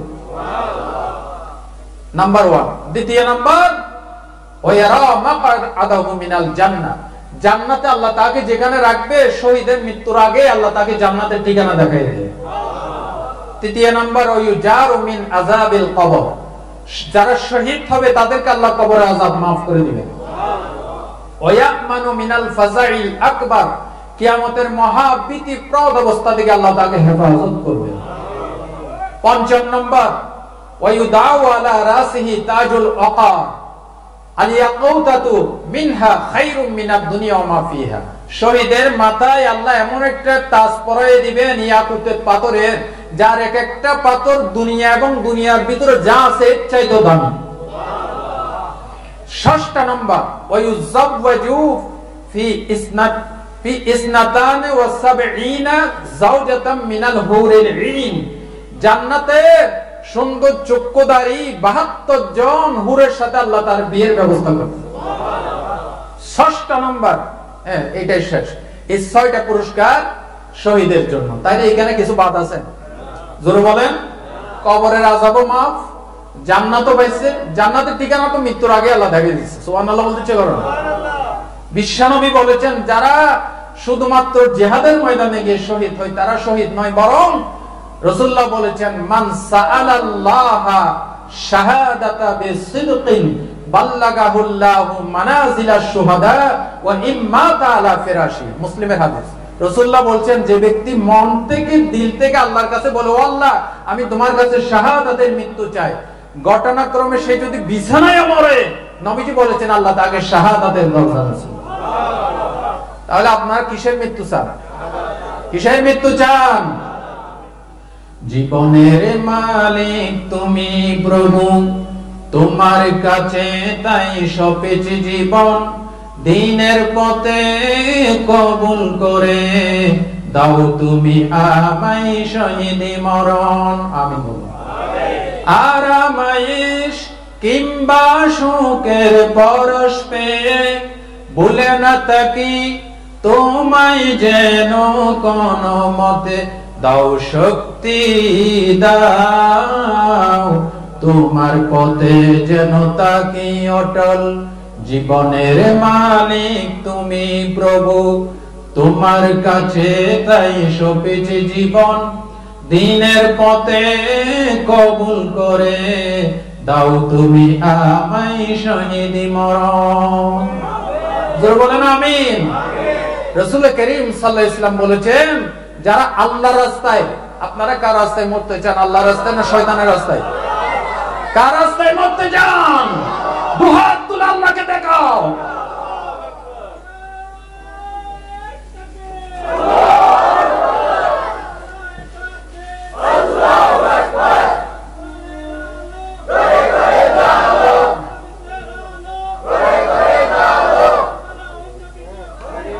আল্লাহ কবুল করুন, বলেন আমিন।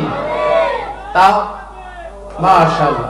তাহলে যারা ইমাম হুসাইন রাদিয়াল্লাহু তাআলা আনহু কার রাস্তায় শহীদ, হযরত হামজা কার রাস্তায় শহীদ, তাহলে যারা আল্লাহর রাস্তায় শাহাদাত লাভ করবে তাদের কবরের আযাব মাফ, তাদের জন্য জান্নাত। জোরে বলেন সুবহানাল্লাহ। রাসূলুল্লাহ বলেছেন সাহাবায়ে কেরাম আরজ করেছেন, ইয়া রাসূলুল্লাহ, রাসূল করিম সাল্লাল্লাহু আলাইহি ওয়াসাল্লাম জিজ্ঞাসা করেছেন, ইয়া রাসূলুল্লাহ, আপনার উম্মতের ভিতরে শহীদ কারা? রাসূলুল্লাহ জিজ্ঞাসা করেছেন, সাহাবীরা তোমরা কি জানো শহীদ কাকে বলা হয়, কাদেরকে শহীদ হিসেবে গণ্য করা হয়? তখন সাহাবীরা বললেন, ইয়া রাসূলুল্লাহ, আল্লাহর রাস্তায় যারা মরে তারাই তো শহীদ। রাসূল করিম সাল্লাল্লাহু আলাইহি ওয়াসাল্লাম তখন বলেছিলেন, এরকম হলে তো আমার উম্মতের ভিতরে শহীদের সংখ্যা কমে যাবে। তখন রাসূল বললেন, মান কাতালা ফি সাবিলিল্লাহি ফাহুয়া শাহীদ। মুসলিমের হাদিস, যে আল্লাহর রাস্তায় মারা যাবে সে শহীদ। আমান মাতা ফি সাবিলিল্লাহ ফাহুয়া শহীদ। কোন ঈমানদার যদি ইসলামের রাস্তায় চলতে চলতে স্বাভাবিক মৃত্যু হয় সেও শহীদ। রাসূল আরো বলেছেন, আমান মাতা ফিল বাতনে ফাহুয়া শহীদ। যারা পেটের রোগে মারা যায় তারাও শহীদ। রাসূলুল্লাহ আরো বলেছেন, আমান মাতা ফিত তাউন ফাহুয়া শহীদ। যারা মহামারীতে প্লেগ রোগে মারা যাবে তারাও শহীদ। আবার নাসাইর বর্ণনায় আছে, আন-নুফাসাউ শাহীদুন। যারা ডেলিভারির সময়, সন্তান জন্ম দেওয়ার সময় মারা যাবে তারাও শহীদ। কয়েকদিন আগে জানাকিলের একটা আমাদের নেজাম ভাইয়ের স্ত্রী ডেলিভারি কেসে মারা গেছে। আল্লাহর কাছে দোয়া করেন, আল্লাহ খুব ভালো মহিলা ছিলেন, আল্লাহ তাকে জান্নাত নসিব করেন। রাসূলুল্লাহ নাসাইর বর্ণনায় বলেছেন, আন-নুফাসাউ শাহীদুন। যারা মুসলিম মহিলা, ইমানদার মহিলা ডেলিভারি কেসে মারা গেছে, নবীজি বলেছেন সেও শহীদ। এগুলি হুকমান শহীদ, আর ওটা হচ্ছে হাকিকি শহীদ। রাসূলুল্লাহ আরো বলেছেন, ওয়াল গারিকু শাহীদুন। যারা ইমানদার মুমিন পানিতে ডুবে মারা যাবে সেও শহীদ। তাহলে মৃত্যুর সময় যদি এই লক্ষণগুলি দেখা যায়, বুঝবেন ভালো মৃত্যু। বুঝবেন কি? ভালো মৃত্যু। লাস্ট এবং ফাইনাল আরেকটি লক্ষণ আছে। রাসূলুল্লাহ বলেছেন, যারা আল্লাহর রাস্তায় পাহারা দেওয়া অবস্থায় মারা যাবে তারা জান্নাতি। এই যে একটা মাহফিল হচ্ছে, এখানে কার কথা হচ্ছে? রাসূলের কথা, কোরআনের কথা, আল্লাহর কথা হচ্ছে। এখানে কয়েকজন ভাই দাঁড়াইয়া স্বেচ্ছাসেবকের দায়িত্ব পালন করতেছেন। এই অবস্থায় যদি মারা যায়, রাসূলুল্লাহ বলছেন আল্লাহ তাকে জান্নাত দান করবেন। বিশ্বনবী মুহাম্মদ সাল্লাল্লাহু আলাইহি ওয়াসাল্লাম উহুদের ময়দানে নবীজিকে লক্ষ্য করে চতুর্দিক থেকে তীর মারা হচ্ছে, পাথর মারা হচ্ছে। সাহাবায়ে কেরাম দুর্গ তৈরি করলেন, মানব প্রাচীর। রাসূলের গায়ে একটা তীর যাতে না লাগে, রাসূলের গায়ে যাতে একটা পাথর না লাগে। হযরত আবু দুজানা রাদিয়াল্লাহু তাআলা এইভাবে রাসূলকে জড়ো করে ধরেছেন। হযরত আবু দুজানা একটা তীর ডান দিক থেকে বাম দিক থেকে যত তীর আসে সবগুলি তীর পিঠে গ্রহণ করলেন। তীর দিয়ে পিঠটা জালি জালি হয়ে গেছে। শেষবারে এমন একটা তীর আবু দুজানার কলিজা দিয়ে বিদ্ধ হয়ে বুক দিয়ে ঢুকে, পিছন দিক থেকে এমন ভাবে তীরটা ঢুকে বুক দিয়ে বের হয়েছে। রাসূলকে যেইভাবে জড়াইয়ে ধরেছেন, হঠাৎ করে আবু দুজানা একটু আঁকলে ধরেছে, রাসূল থেকে একটু পৃথক হয়ে গেছে। আল্লাহর নবী বললেন, কিরে আবু দুজানা, তুমি আমাকে আঁকলে ধরেছো কেন? হযরত আবু দুজানা বলেন, ইয়া রাসূলুল্লাহ, আমার মনে হয় আমার সময় শেষ, আমার সময় শেষ, কারণ আমি আমার নাকে জান্নাতের সুঘ্রাণ পাচ্ছি। হযরত আবু দুজানা বলেন, রাসূল গো, আমার মনে কোনো বেদনা নাই, আমার একটা বেদনা, আমার একটা আশা আল্লাহ পাক পূরণ করেছেন। যখন সুবহানাল্লাহ। আল্লাহর নবী বলেন, আবু দুজানা, তোমার কি আশা ছিল? আবু দুজানা বলেন, নিকল যায় দম তেরি কদমোं की नीचे, यही दिल की हसरत यही आरज़ू है, ইয়া রাসূলুল্লাহ, আমার ইচ্ছা ছিল আপনার কদমের সামনে আমার শেষ নিঃশ্বাস ত্যাগ করব। আজকে উহুদের ময়দানে আপনাকে সেভ করতে গিয়ে আমার জীবনের শেষ নিঃশ্বাস আপনার কদমে বের হতে যাচ্ছে। এর চাইতে আমার কোন সৌভাগ্য আর নাই। সুবহানাল্লাহ। ও ভাইরা, আবু দুজানা রাসূলকে পাহারা দিচ্ছেন, মানে ইসলামকে পাহারা দিচ্ছেন। রাসূল তো খুদ ইসলাম, রাসূল না আসলে ইসলাম পাইতাম না। বিশ্বনবী বলেছেন, কুল্লু মাইয়িতিন ইউখতানু আলা আমালিহি ইল্লাল্লাযী মাতা মুরাবিতান ফি সাবিলিল্লাহ। সুনানে তিরমিজির হাদিস, রাসূলুল্লাহ বলছেন, প্রত্যেক মৃত ব্যক্তি মরার সাথে সাথে আমলনামার বইটা এভাবে গুছাইয়া ফেরেশতারা রেখে দেয়। সুবহানাল্লাহ বলেন। রাসূলুল্লাহ বলছেন, ইল্লাল্লাযী মাতা মুরাবিতান ফি সাবিলিল্লাহ, তবে যে ব্যক্তি আল্লাহর রাস্তায় পাহারা দেওয়া অবস্থায় মরছে তার আমলনামার খাতাটা বন্ধ নাই। কি হয়? রাসূল বলছেন, ফা ইন্নাহু ইউমনা লাহু আমালুহু ইলা ইয়াউমিল কিয়ামাহ ওয়া ইয়ামানু মিন ফিতনাতিল আকবার মিন ফিতনাতিল কবর। ইমাম তিরমিজি রাহমাতুল্লাহ আলাইহি সহিহ সনদে হাদিস কানা এনেছেন। কি বলা হচ্ছে? যে ব্যক্তি আল্লাহর রাস্তায় পাহারা দেওয়া অবস্থায় মরবে, মরার পরও ফেরেশতারা তার আমলনামায় শুধু সওয়াব লিখতে আছে। আর কি? ওয়া ইয়ামানু মিন ফিতনাতিল কবর, আল্লাহ কবরের ফিতনা থেকে তাকে রক্ষা করবে। রাসূলুল্লাহ আরো বলেছেন, রিবাতু ইয়াউমিন ফি সাবিলিল্লাহ আফদালু রুব্বামা ক্বালা খায়রুন মিন সিয়ামি শাহরিন ওয়া কিয়ামিহি। যারা এক রাত আল্লাহর রাস্তায় দাঁড়ায় পাহারা দিবে, এক মাস লাগাতার রোজা রাখলে যে সওয়াব, এক মাস লাগাতার রাতে দাঁড়িয়ে দাঁড়িয়ে নামাজ পড়লে যে সওয়াব, আল্লাহ এক রাত পাহারা দিলে সে সওয়াব দান করবে। তাহলে বালো মৃত্যুর লক্ষণ, আল্লাহ রাস্তায় পাহারা দেওয়া অবস্থায় যারা মরবে, মুসলিম দেশ পাহারা দিচ্ছে, মুসলিম সোসাইটি পাহারা দিচ্ছে, আল্লাহর নবী বলেন তারা মৃত্যুর সাথে সাথে কবরের আযাব মাফ করে দেবে। লাস্ট অনেকগুলি পয়েন্ট বলছে, এগুলি সব হাদিস থেকে এনেছি। লাস্ট হচ্ছে যে ব্যক্তি, মুমিন ব্যক্তি, তার ঘরের মাল সম্পদ, চোর আসছে, ডাকাত আসছে, তার ঘরের মাল সম্পদ রক্ষা করতে গিয়ে চোরের সাথে লড়াই করে মরছে, নবীজি বলেছেন সে শহীদ। কোথায় আছে? বুখারী শরীফে আসেন। রাসূলুল্লাহ বলছেন, মান কুতিলা দুনা মালিহি ফাহুয়া শাহীদুন। রাসূলুল্লাহ বলছেন, যে ব্যক্তি তার মান সম্মান, ঘরের মালপত্র, টাকা পয়সা রক্ষা করতে গিয়ে কোন ঈমানদার যদি মারা যায়, সেও শহীদ। তা এই লক্ষণগুলি যদি কোন ঈমানদার থেকে প্রকাশ পায়, তাহলে বুঝতে হবে ভালো মৃত্যু হয়েছে। কি মৃত্যু? আপনারা কি ভালো মৃত্যু চান নাকি খারাপ মৃত্যু চান? ভালো মৃত্যু চান না খারাপ মৃত্যু চান? তাহলে ইসলামের সাথে থাকতে হবে। ভালো মৃত্যু চাইলে ইসলাম, ইসলাম, ইসলাম, ঠিক কিনা বলেন? আমার নবীর আদর্শ ছাড়া, ইসলাম ছাড়া, কোরআন হাদিসের বিধান ছাড়া, কারো লেজুড় ভিত্তি করে কোন দরবারের গোলাম হয়ে ভালো মৃত্যু হওয়া সম্ভব নয়। গোলাম হবেন কার? আমরা কার গোলাম? আল্লাহর গোলাম। আর আমাদের শ্রেষ্ঠ ধর্ম কি? আমি প্রত্যেকটি মাহফিলে বলে এসেছি, এইখানেও বলছি, ইসলাম শুধু মুসলমানদের ধর্ম নয়, ইসলাম সার্বজনীন ধর্ম, ঠিক না? ইসলাম কি শুধু মুসলমানদের? আল্লাহ কি শুধু মুসলমানদের? আলহামদুলিল্লাহি রাব্বিল আলামিন, আল্লাহ সকলে।